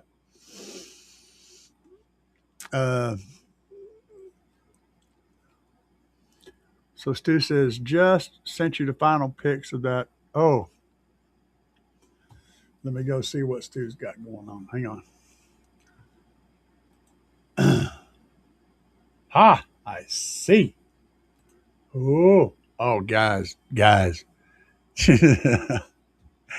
ready for some juicy stuff, man. Get ready for some serious juice. All right. Let me fix this. There we go.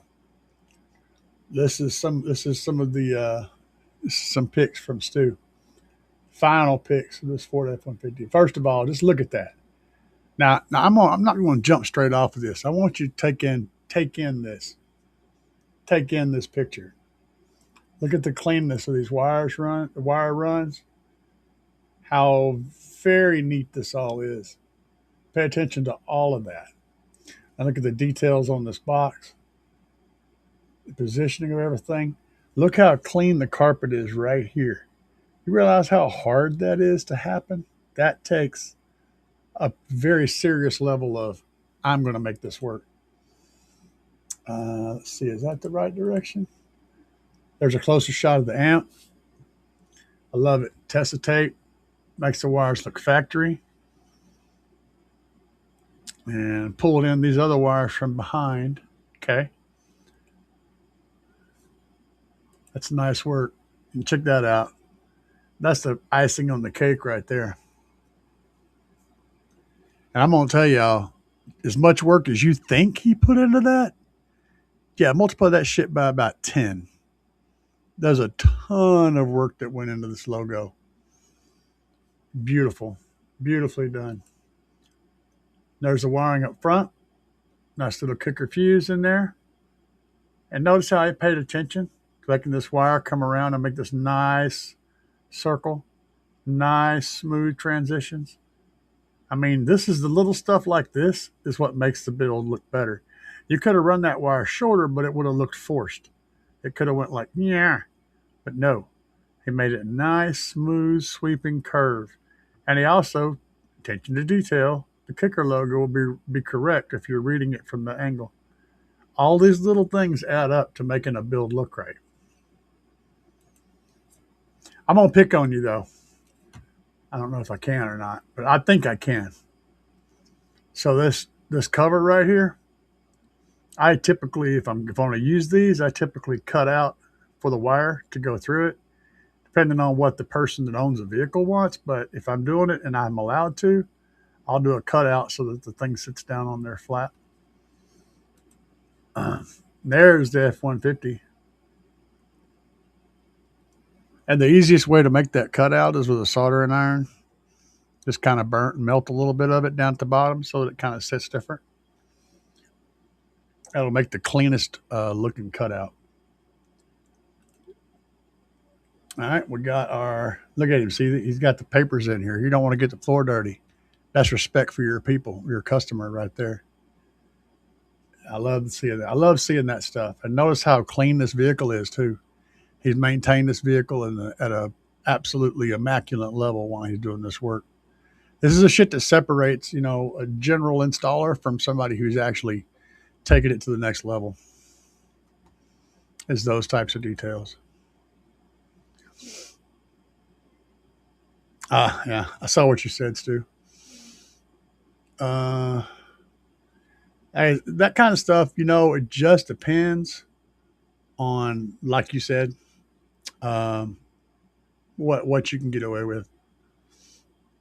Let's see here. Was out jamming? Let me figure out where I was. James. Yeah, Cardio Obsessed said, me too, new channels. Yep. Heck yeah. You bring it every day. I do my best, man. I don't always have the greatest content. Sometimes it's just me living my life. But you know, my channel is called Car Audio Enthusiast. It isn't. This is all car audio information. It isn't unboxing channel. It isn't. This is just me. I'm a car audio enthusiast, and this is my life. It's mostly car audio related, which my life is mostly car audio related. But sometimes we make macaroni and cheese too. I mean, I caught that. It's a long story. See, he's telling me about the thing now. It was a modded console that was flashed back to stock. Shit was banned. It was banned. Don't let him lie to you guys. He was using the aimbot. He was doing the 360 aimbot. He was tearing people up. Headshots all over the place. He's trying to hide behind them. Headshot. Most of you guys don't have any idea what I'm talking about, but I guarantee you he does. All right, let's see. Stu's Custom Shop said, oh yeah, the kicker. Yeah, that was the setup. That thing's fire, dude. Looked great. Great work. But you already know if I see anything, I'm going to pick on you. Because here's the thing, whenever you do amazing work, all of a sudden your eye is forced to anything that's not perfect. Anything. So yeah, I have to pick on him. I got to give you something to improve. I mean, shit, you'd tear my build apart, dude. The build level that I do is way below what you do. Way, way, way below. You would rip me to shreds. So I know what it's supposed to look like. I know what perfection looks like. That doesn't mean that I actually do it most of the time. I do my best when I'm doing work for somebody else, but I don't charge. That's the other thing. Someone posted up, people, random comments like, would you do that to a customer's car? Or why would you do this in a customer's car? I'm like, I don't have customers. I have friends. I have people that show up and say, hey, can you help me with this? I'm like, sure. That's how we do it. Nobody gets charged for the stuff that I do. I don't charge a single penny for any of the stuff I do for people. Not 1 cent. The general consensus is you give me a list of the crap that you need to do this job. I'll tell you what to get. And if there's any extra crap left over, I keep it. But I don't ask to keep it. They just leave it with me. That's just how it usually works. I pick up scraps of this and that and the other. And then whenever somebody else comes over and they need something else done, if I have any stuff in my scrap pile, I burn that first. I give back. It's just, you're just passing it on to the next person, essentially. That's how I do it.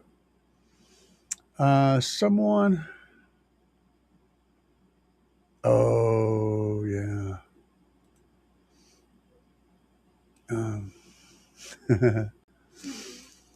It said someone went online with a burned copy and it's flagged for life. I bet there's a way around that. It's going to require some software stuff, though. Freaking Microsoft, dude. But you know how many times I screwed Microsoft out of operating system money over the years? How many people used one version of Windows XP or Windows 2000? How many thousands of people used the same damn code to open up? Microsoft's been getting hit for a long time, so they kind of gotta. They've been beaten to the point to where they're gun shy, man. They hide behind everything. So it took you a while. Yeah, it did. I bet you Bobby takes a lot longer. Bobby's got to stop every once in a while and go milk goats, And Stu said I generally trim those too, but it's a 25 model, so I didn't want to intrude too much. But yeah, like I said, my trick is a soldering iron. You just come up from the bottom with the soldering iron, and when you get close to it, it'll start pulling away. You don't even got to touch it. You just get close. It'll start pulling away, and it makes a perfect little curve to fit down That's how I've always done it. Because the first time I did it with a pair of scissors or something, I mean, you can make a hole, but it always looks kind of raggedy if you look close. But the soldering iron trick makes a perfect little smooth transition that goes right over your wire. I bet you I just dropped that shit on you. You had never thought of that. When you go stew type build, you calibrate your expectations to your budget. Hey, man, that's the truth too. Really, it is. If your budget's too low, if your budget's low, you can expect less attention to detail. But there should always be a minimum of it's going to work and it's going to be reliable and it's going to be neat. That's going to happen regardless of the expectations. Now, how much time you put into making it pretty, that's where the money comes in. Be prepared to go south. I got one of the things for the controller. Call of Duty action. Yeah, you caught on to it. See, I was thinking some of you guys are going to know what I'm talking about, and others are going to be like, "What the hell is he talking about?" Aimbot.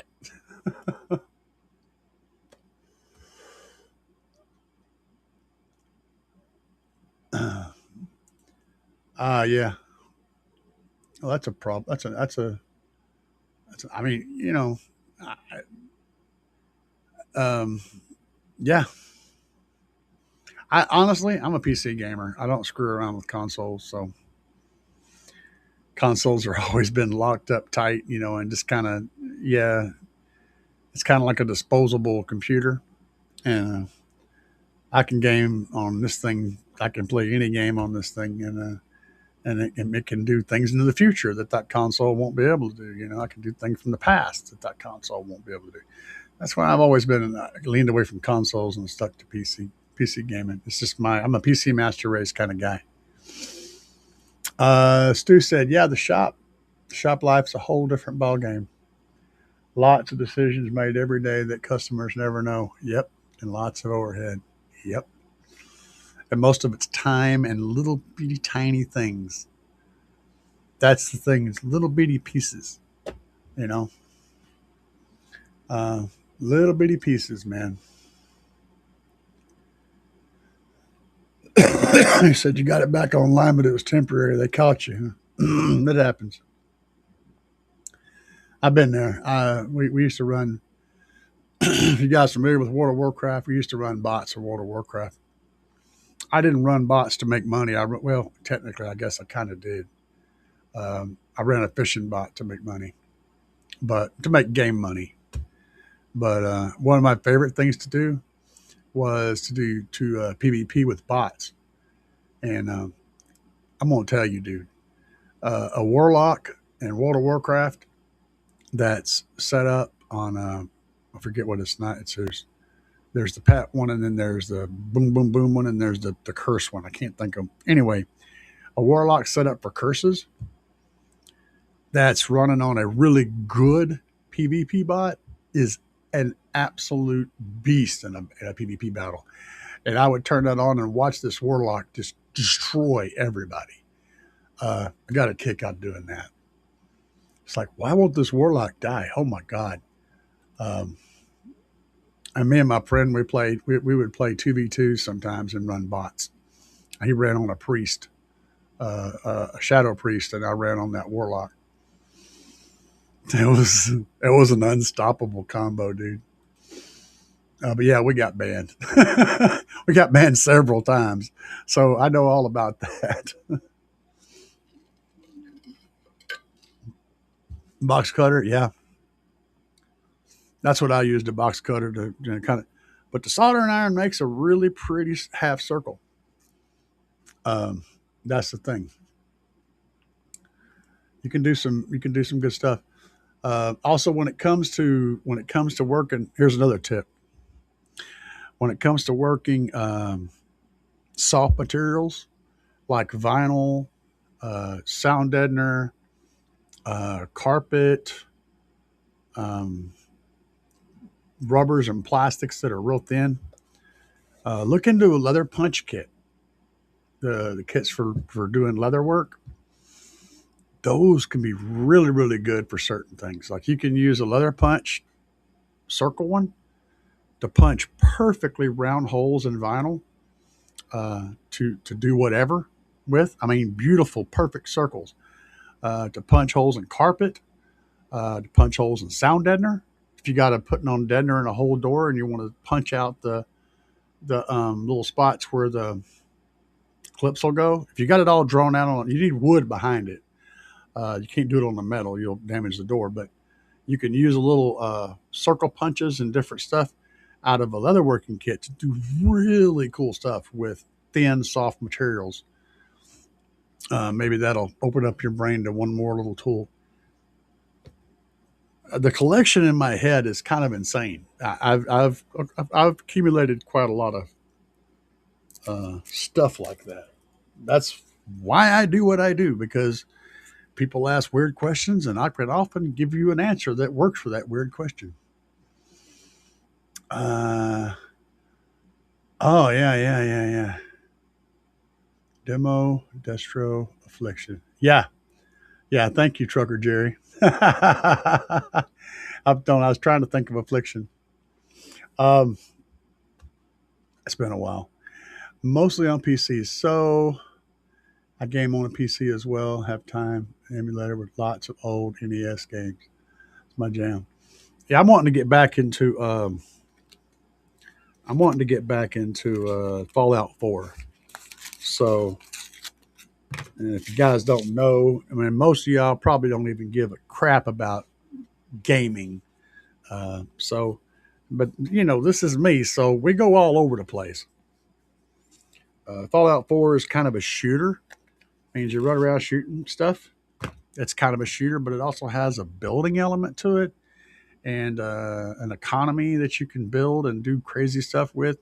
It's a sandbox ish game, meaning you can play it in many different types of ways, um, and it does all of the things pretty good. So I dig it. I get into it. That's what I'm going to get back into. So Trucker Jerry, are you getting close? You should be. No, you should be somewhere between Oklahoma City and Springfield. If I'm just guessing, right? Just guessing. You should be getting close to Springfield if you're not there. He's a truck driver by the name Trucker Jerry. You should be able to figure that out. Oh, by the way, I'm curious about something. I want y'all to tell me something here. Let me get this to work. I'm gonna type something there. I want y'all to tell me what my name says, because I can't. I know everybody else had this problem with their name changing, uh, and I see it as car audio enthusiast. What did you guys see my name change? Oh, Big Cabin. Yeah, you're getting close. What do y'all see my name as in the chat over there? Stu says I had about 100+ hours in Fallout 4. Oh yeah, on the PS4. So yeah, Stu knows all about it.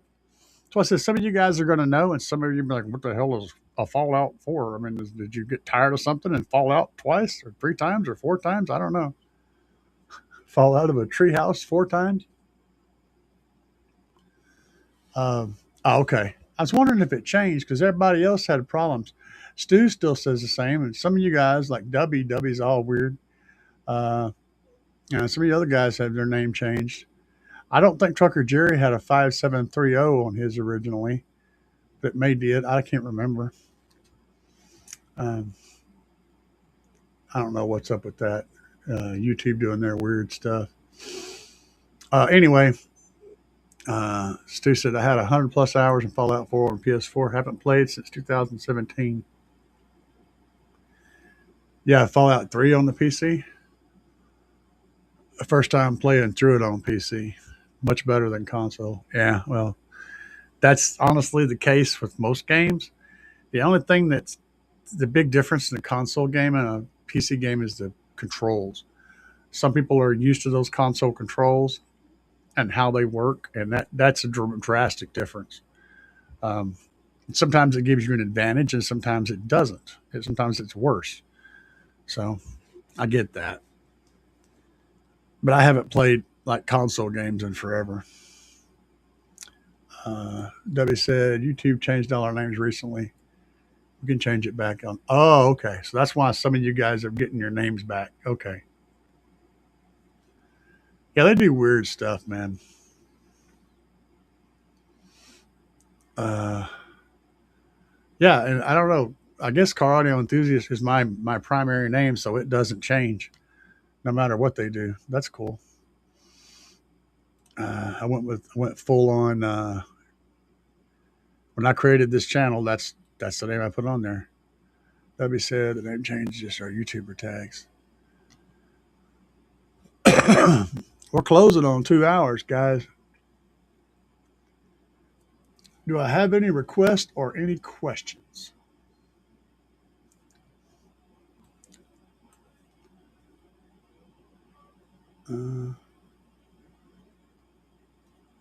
Oh, wait a minute. Yeah. Stu said I accidentally got used to using keyboard on Fallout while waiting for Xbox controller to come in the shop. Got the controller, got it working, and went back to the keyboard.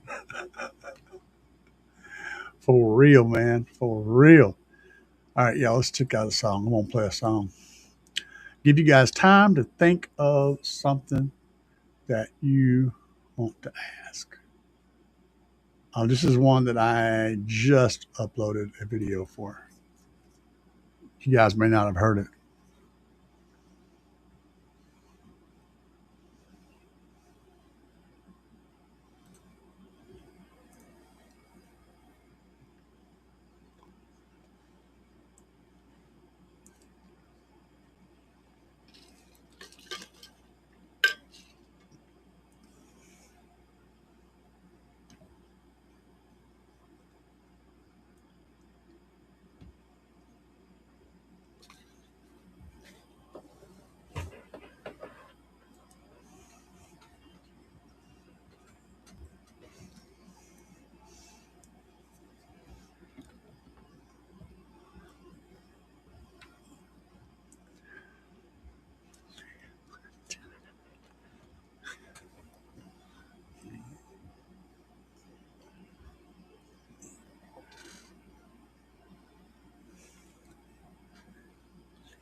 No sound.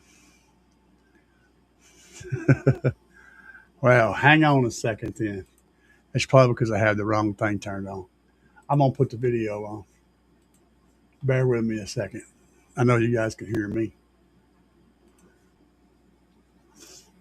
That way you can see the words.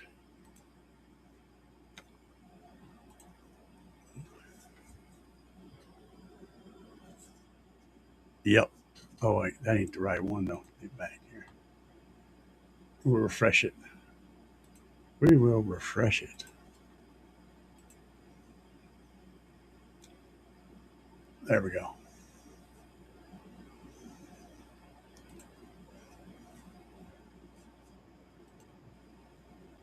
Hang on.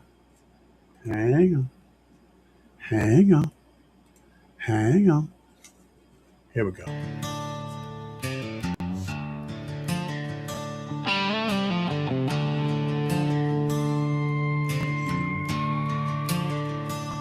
I should quit smoking, well imagine that.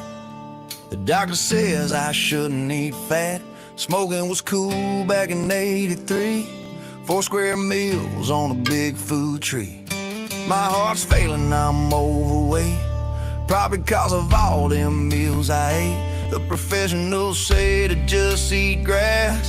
Hell, they can all just kiss my ass. I'm gonna live until I die, taking chances, I'll learn to fly. Not gonna stop, I'm gonna try. Just gonna live until I die. I'm gonna live until I die, taking chances, I'll learn to fly. Not gonna stop, I'm gonna try. Just gonna live until I die. What they know now be wrong one day. What they knew then is hard to say. This is good and this is bad. I would've missed all the fun I had. Thick knee pads and a helmet for your head. Side rails so you don't fall out of bed.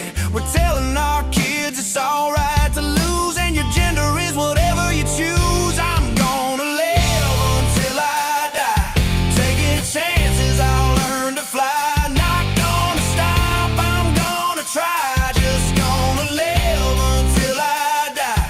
I'm gonna live until I die, taking chances, I'll learn to fly. Not gonna stop, I'm gonna try. Just gonna live until I die. What the hell are they gonna say next? Yeah, it's fine to drive while you text. You don't need to work, just stay at home. You can learn to live right on your phone. Here's a trophy for everyone. It's safe inside, stay out of the sun. Don't climb a tree, stay on the ground. Mommy's gonna keep you safe and sound.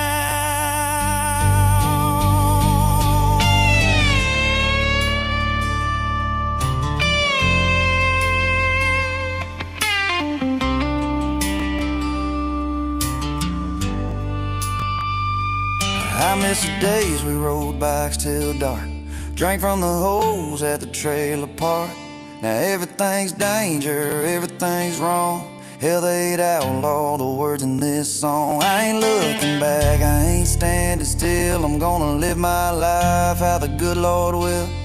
If they don't like it, well that's just fine. I'll be me, and they'll be online. You gotta live until you die, taking chances, you'll learn to fly. Just don't stop, you gotta try. You gotta live until you die. You gotta live until you die, taking chances, you'll learn to fly. Just don't stop, you gotta try. You gotta live until you die.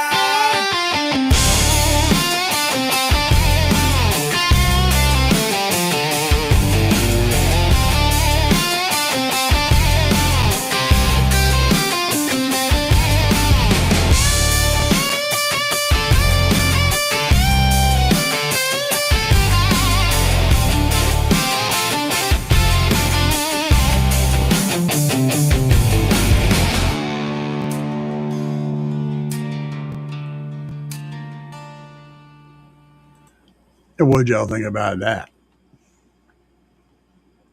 So, while I'm waiting on any responses I might get,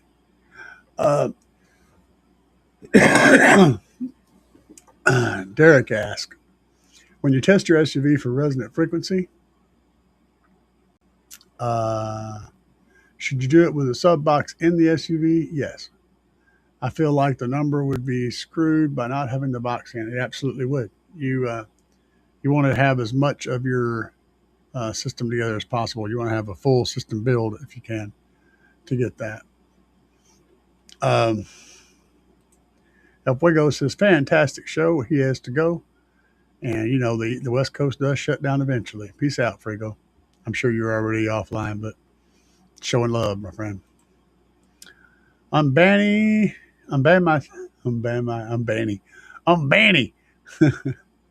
Says the Black Widow's FS is 47.8. I lowered the tune on those cabs to 40. It's not as efficient, but I switch the boxes around when it warms up. Okay. Let's see here. Joseph wants to know when the Christmas song will be on Spotify. I don't know that it will be. I may end up putting up a holiday. I would consider putting up a holiday album with my scary songs and stuff in there, and a couple of Christmas tunes. So I haven't done it yet, but it's a possibility in the future. Yes. Yeah. He's answering the question. You want yeah, exactly what he said. Absolutely. And then there was the no sound thing. Appreciate you guys for calling that out. I forgot that I had to switch my screen over.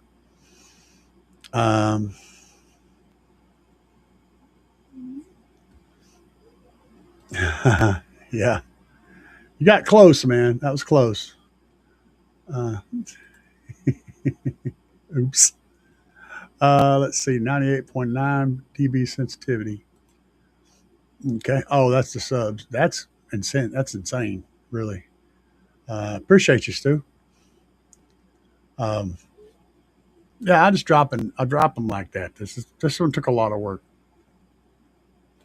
The mood hits me, man. I'll just be doing random stuff, and all of a sudden a line will pop into my head, and I have to get to my computer and I start typing out a song. And sometimes I'll type out a song in just 5 minutes. I'll have the whole song written.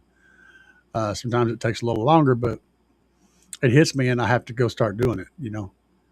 I just have to go do it right now. And a lot of times, what I'll do is I'll sing it and play it with the guitar and record it, and then I'll use that to feed to the AI so that it creates a song based on what I'm doing. My rendition will suck, but the AI will go, oh, okay, I see what you're doing. I see what it figures it out, and then it does a better job of what I did. And then I'll take that, and then I'll pull it out, and I'll bring it up in stems, and I'll put it in there, and I'll start my workflow building a song. And my workflow can be crazy. Do I have one open right now? I don't have one open right now. I thought I had one open right now. I'll show you what it looks like, but give me a second. So let me open up an Audacity here. I thought I had one open. But, okay, like the song I've been working on. That song's got 8 tracks in it. So I'll show you. Hang on. 9 tracks. A whole lot of tracks. All right. We'll close that. I got my 2 screens back, man. Now I can do stuff. I can do all kinds of cool stuff. So let's bring up this other monitor here. That should, yeah. So once I export the tracks, I end up with what looks like this mess right here. These are all the tracks in a song. So if I play the whole thing, it's not coming over the speakers. Let me fix that real quick. Play it back. No, that's not going to work. Yeah, it's not going to. I had trouble trying to do this before with this. I don't know which one of these is going to work. I think it'll be that one. I don't know. Let's see if y'all can hear this. You probably can't. Could y'all hear that? Let me know if you could hear that in the chat there. Because I don't know. I can't tell. Oh, wait a minute. I do have a way to look. Let me pull up this little thingamajigger over here. Let me just use that. Nope, that ain't it. That ain't it. I just want to show y'all what I do. This is a lot of work in this. I'm going to show you some of it. But I got to figure out how to get this to play. Let's see if that works.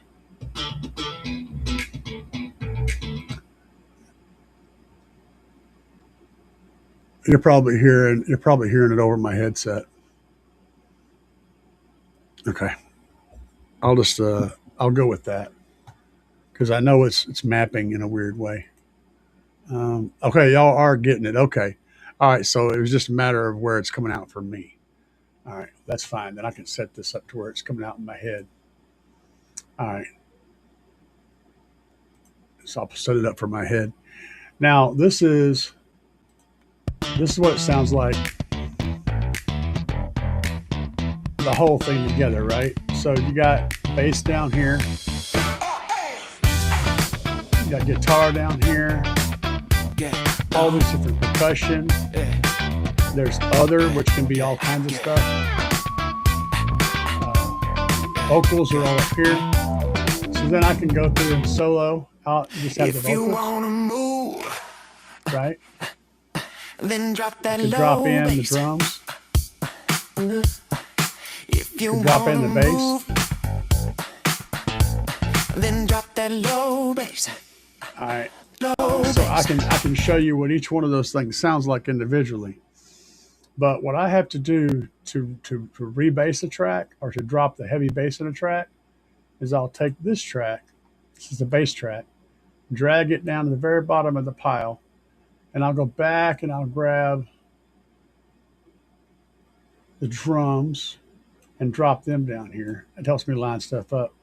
So then I zoom in a lot. Okay, I go down here and I can look at bass notes. So this, if I start playing, we just solo the bass. All right, so these two notes right here, that's two separate notes. So then I can select that, hit the analyzer, plot spectrum, and right there I can see this down here. It's a 72 hertz. So I know that's 72 hertz. And if I was going to rebass this track, I'd be looking at half of that note. So 31, 36, be a 36 hertz note. So then I could lower this note to 36, or I can come below, which is what I normally do. I go down here and I add a stereo track, and then I have that note selected. See how that's created there? So I'd come in here and I'd make a little space like that, and I'd come up here, go to generate tone, then I'd do 36 hertz, 36 hertz, and it would generate it here. And then when I got this on solo, if I turn that off, you won't hear any of this other bass, but when it gets to that, you will. So listen. All right, so let's unsolo that. Let's just mute that one. There we go. So just play that one note right there is all it was. And you guys would probably be able to hear that if you got headphones. But I literally have to go through and rebuild all of this the same way. And that's a long process. Now, can I just rebass this part down here? Sure. I can click this whole track and then go to Effect and go to Pitch and Tempo and change pitch. And see where it's sitting on B6 right now? I could drop that to B5, and that's going to lower the whole track an octave. All right, we'll have to let that run for a minute. This will sort of work. This is what a bass restorer does, or like a bass processor. Any of those things that you want to do, this is one of the things that they do, is they'll lower it an octave. But if it won't lower an octave and stay in the safe zone, then they'll change to a harmonic of that note. Instead of lowering it by an octave, they will lower it part of an octave to the next lowest, to the harmonic that's close as it can be to the range that most subwoofers can play. Now, this is what happens when you lower that whole thing an octave. So if I play this track again, now all that bass is lower, right?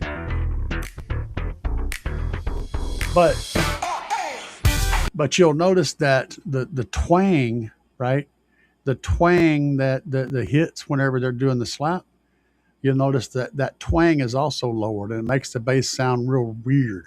Okay, I'm getting to that. You just chill, Stu. I'm on top of this. So you'll notice how that bass sounds. It sounds a bit weird. Well, let me see here. I'm going to open this back up, and I'm going to drag in the bass track again, but it'll be unaltered. Okay. So now we've got the unaltered bass track down here. So now what you can do is steal part of this track. So we just go to Effect, go down to Filters, do a low pass filter. Remember that was like 36 hertz. So let's do a low pass filter at say 50 hertz. That's probably low enough to cut all the twang out. And oh, wrong track. Let's back up. Edit, undo. I want to do it on this track.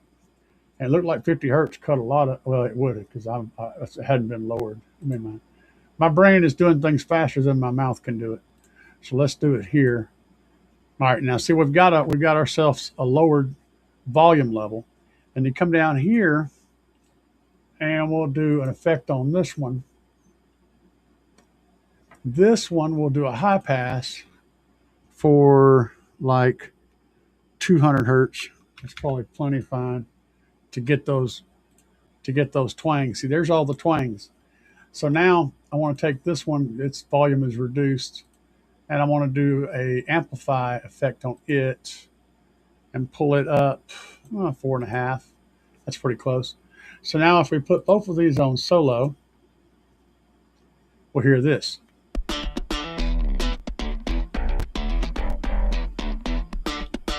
See, it sounds mostly like it's like a slap bass, but at a lower octave.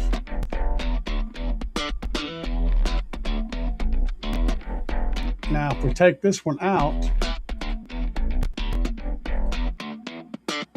down here, all we hear is the twangs. Okay? That's just the twangs at 200 and up. But if we take, let's see here, take it out, now you just hear the bottom end of the bass, the real bass notes. Drop the low bass. That's the twangs down there, just the twangs. All right, so now if we back and we play the whole track, I say loud. see, it sounds right. Lay it on the ground. Now, in some songs you can get away with this, but not all of them. This is probably a very small percentage. Now, this will rebase the song. It depends on how low it is, because if the song was already like in the 40s, and you cut it an octave down, you're going to be down into the low 20s, and that can get you in trouble. You don't want to play too low. So then you have to do a harmonic, which is a whole nother thing to understand. But this is only a tiny portion of the shit that I go through when I'm working on music. So there's a whole lot of stuff that happens. I use Audacity I use it like a freaking like a whole mixing table. I mean, I work all kinds of stuff in Audacity. Now let's pull up here, because I think a couple of you guys was talking about this. I need to get my chat thing back up there. There we go. Okay, let's see here. All right, so welcome to the show, man. I cannot pronounce your name. Eddieist Romaine. Eddieist Romaine. Okay, got it. I just got my B2 DSP, and it's going to take a while to even start to listen to a song. Yeah, you got some learning to do, man. But trust me, it's good learning. It's good learning. A couple of YouTube guys, yes. A couple of tuning guides, sure. Yeah, I've actually got a couple here and there. The DSP app for Android, yeah, and that's what you want to use. It doesn't work with some apps like Spotify. I don't know. Play that funky music. Yeah, Stu, that's so the way I created this track was by using Play That Funky Music, White Boy. I pulled a few bits out of it, and also Laid Back, Ride the White Horse. If you know that song, you wanna ride, ride the white horse. Get that one? Yeah. So I used that and both of those two in conjunction to get this bizarre ass song, and a whole lot of crazy mixing and reprocessing and mixing. It's fun. It's a lot of fun. Stu says you can high pass your bass guitar track as well, and let the rebass track fill that spot. Yep, you can. Depends on how you're doing things. It's a whole lot of stuff involved, man. There's a million ways that you can slice this pie. It's just think of it as a pizza. You can cut it thousands of ways if you want to, and you can do all sorts of cool stuff with it. Um, Box design. Oh goodness, there's a bunch of those. I use. Hang on a minute. Let me close this. No, I don't want to save it because I did crazy stuff to it. Let me close that and get to there. This is my box. I use this thing. I use it all the time. It's free, and that's what I do. It's not the best, but I like it. I'm used to using it, and I can get the information that I'm wanting to get. Oh, you guys can't see this. There you go. I can get the information that I want to get from it, and it does a good job. And this is Subbox Pro. It's free. It's limited on power, but it can do the stuff that I need it to do. Let's see here. Key. Okay. Yep. Yeah, Subbox Pro. Yeah. And then Stu says the key with WinISD is to enter the air quality settings for your area. Quality? Air quality. Enter the air quality settings for your area and use the help section for information. I'm wanting to think he meant quantity. Now, Stu doesn't typo very much. That's why I'm debating on whether he actually meant air quality. Do you filter that air? Got to filter that air. Stu, I won't mess with you, man. Can you shape any? Can you do any shape or size in it? Yes, mostly. Mostly. I mean, you can't do like a guitar shape. You'd have to figure that one out. But it's going to give you general perimeters, not specific dimensions other than that port area and length. And that's where the using your brain comes in. You got to use your brain along with it. Any software is going to have some pretty generic stuff. So using your brain, there's the software to get port velocities is one that I wish I had, just the ability to measure port velocities. But I have a good eye for it. I kind of know about how much port area to have, so that kind of gets me past it. And there's also some simple calculation tools to calculate port size, like port area. There's really good. You can use this for that, but you can also use this website to do lots of things. So it has a ton of tools. Each one of these bars is a tool. Has a ton of tools. If you know what you're doing to start with, you have to have some clue what the hell you're doing, or this won't work for you. You can use this to calculate port length for a square port or for a slot port. Got the volume calculator, which that's something I do with just a calculator. And the wedge volume, which is basically half of a square volume. That's fairly easy to do.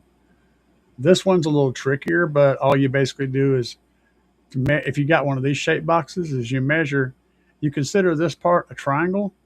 And if you measure across halfway, so if you figure the halfway point here and measure from there back, you can get that volume calculated. So you just double it. If you have, anyway, you can get the volume calculated. Basically, if you measure from here back, you just count this as the box, because it'll fill in that wedge. See, you're missing this chunk right here. But whenever you measure from here back, right in the middle of this baffle, you're going to get this little triangle is going to fill in where this is. So you're going to get the calculation you need. Anyway, I couldn't get my brain to process what I was saying. I would use the calculator for this. But yeah, there's all kinds of little helpful tools on here. So, and there's more stuff beyond here. So yeah, you can get in some pretty cool stuff on that. There's a couple of different spots where you can go to. Yeah, Stu corrected himself. I just spotted this correction. Dimensions. So I've inverted my subwoofers. Okay, hold on. XYS says, so I've inverted my subwoofer. Which is better, inverted or standard? It depends on what you're trying to accomplish, man. If you're wanting, usually inverting your subs will offer better cooling because you have more airflow over the coil. You can change air, like if you got an air conditioner in your vehicle, that the air it's playing into is going to typically be a little cooler. It can also allow you to check your coil temperatures much easier with a temp gun. And you can gain a little bit of box volume by doing that. It's typically around 0.15 to around 0.25, depending on your subwoofer size of a cubic foot. It can add up but one of the main reasons people do that is visual. They like to be able to see the subwoofer because it's really cool looking on the back. Got to see that booty, rising up and taking over the world. I like the booty shots. And then the other reason is you don't have enough room for the magnet and the frame to fit underneath the baffle. So maybe you've got a fairly thin but wide box. Mounting it inverted will give you allow that sub to be used in that space. But beyond that, there's not really any advantage or disadvantage, to be honest. Because, a lot of people will say, well, you want the cone to be able to push air, but remember, your cone is not pushing air. Your cone is vibrating air. And whether it's mounted in or out, it's going to still vibrate the same air. So the amount of structural strength that the cone has on the front, it doesn't matter because the front's only doing half the job. And no matter how you have it turned, it's still moving air with both sides of the subwoofer. So it really doesn't matter. Another thing that might possibly be an effect is you may get some noise off the back of the sub from the cooling vents being activated to keep the coil cold. So if you're doing the SQ setup, you might not run it magnet out because you might be getting noise from the cooling vents. However, most of the time, you're not going to hear that. And a lot of SQ guys go inverted too because they like to look at that booty just like us. Us bass heads, man.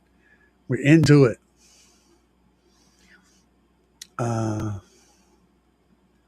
Okay, let's see if...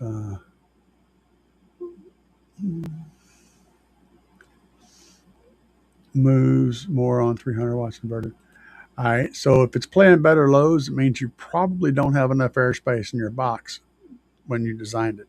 So inverting it's going to add a little bit more airspace, and yeah, it will play lows a little bit better. Inverting usually gives you a touch more airspace. Yeah, exactly what I said. I have a 12. Okay. I'm thinking it may be more. I may need more of a CAD program or something. Looking to design a boombox for 2 8s, 2 6.5s, and then 1 10. No, you just need to think. You need to break it down into pieces, man.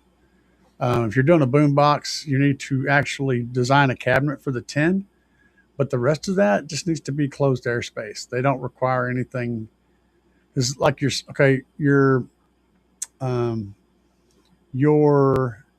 8s and your 6.5s are probably designed to play in the door of a vehicle.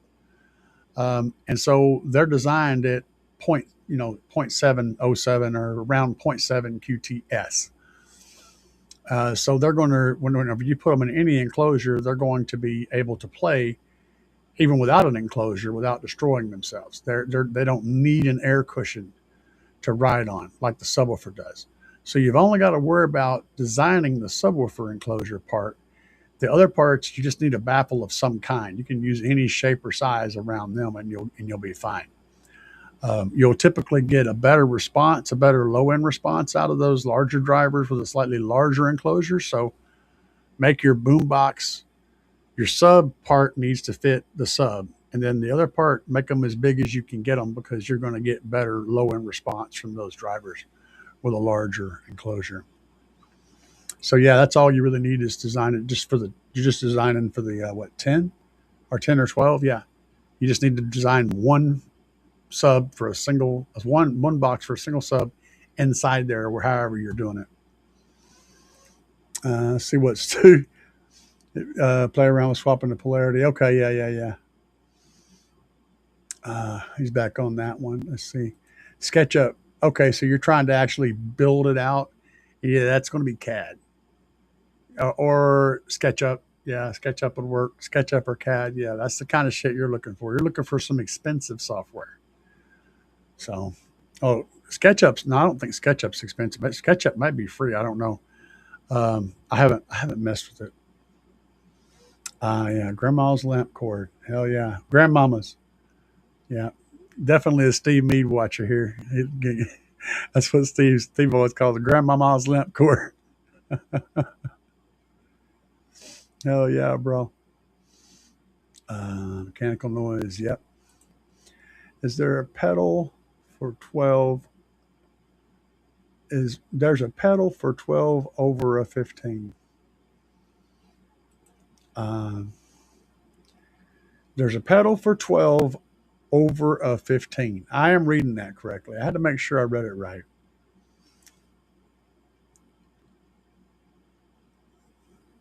I have no idea what that's not even a question, it's a statement. But I have no idea what you're asking.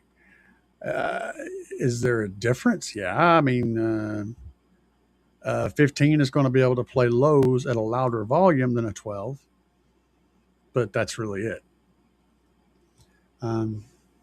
It's going to be able to move more air, which means it'll be able to play the low frequencies at a louder volume than the 12. The 12 will still be able to play just as low, but not as low as loud as a 15 will. All things else being equal, if they're exactly the same parameters across the board, the 15 will play lows louder than the 12. You couldn't look up a gateway? A Gately Audio. Okay. 1930s model H vacuum cord. I'm not even sure they had vacuums in the 1930s. I don't think they did. I think they just swept the damn carpet and called it good. Let the chickens in. Let the chickens eat the stuff off the carpet. Did they even have carpet in the 1930s? You people are all crazy. Well, guys, I got pork chops waiting on me. I'm going to shut her down. So y'all have a good night, and we are going to get the duck out of here.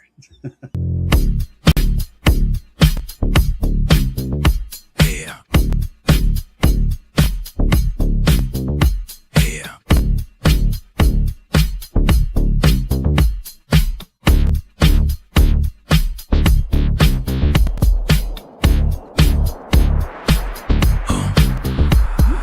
Out here banging up and down the street, slamming it to the ground. Big subwoofers are getting loud. You can feel the booming sound. Getting ready to go. Got it shined up for the show.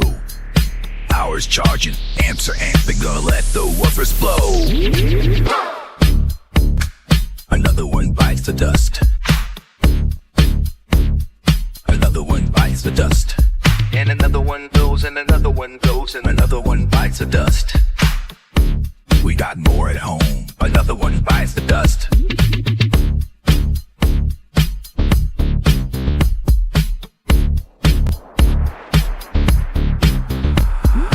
Eyes are glowing and the amps smoking. Subs are cherry red.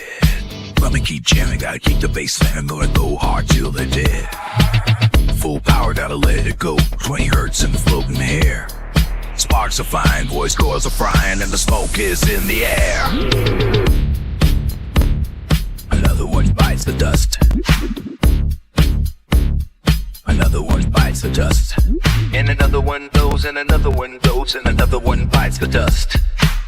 Hey, we got more at home. Another one bites the dust.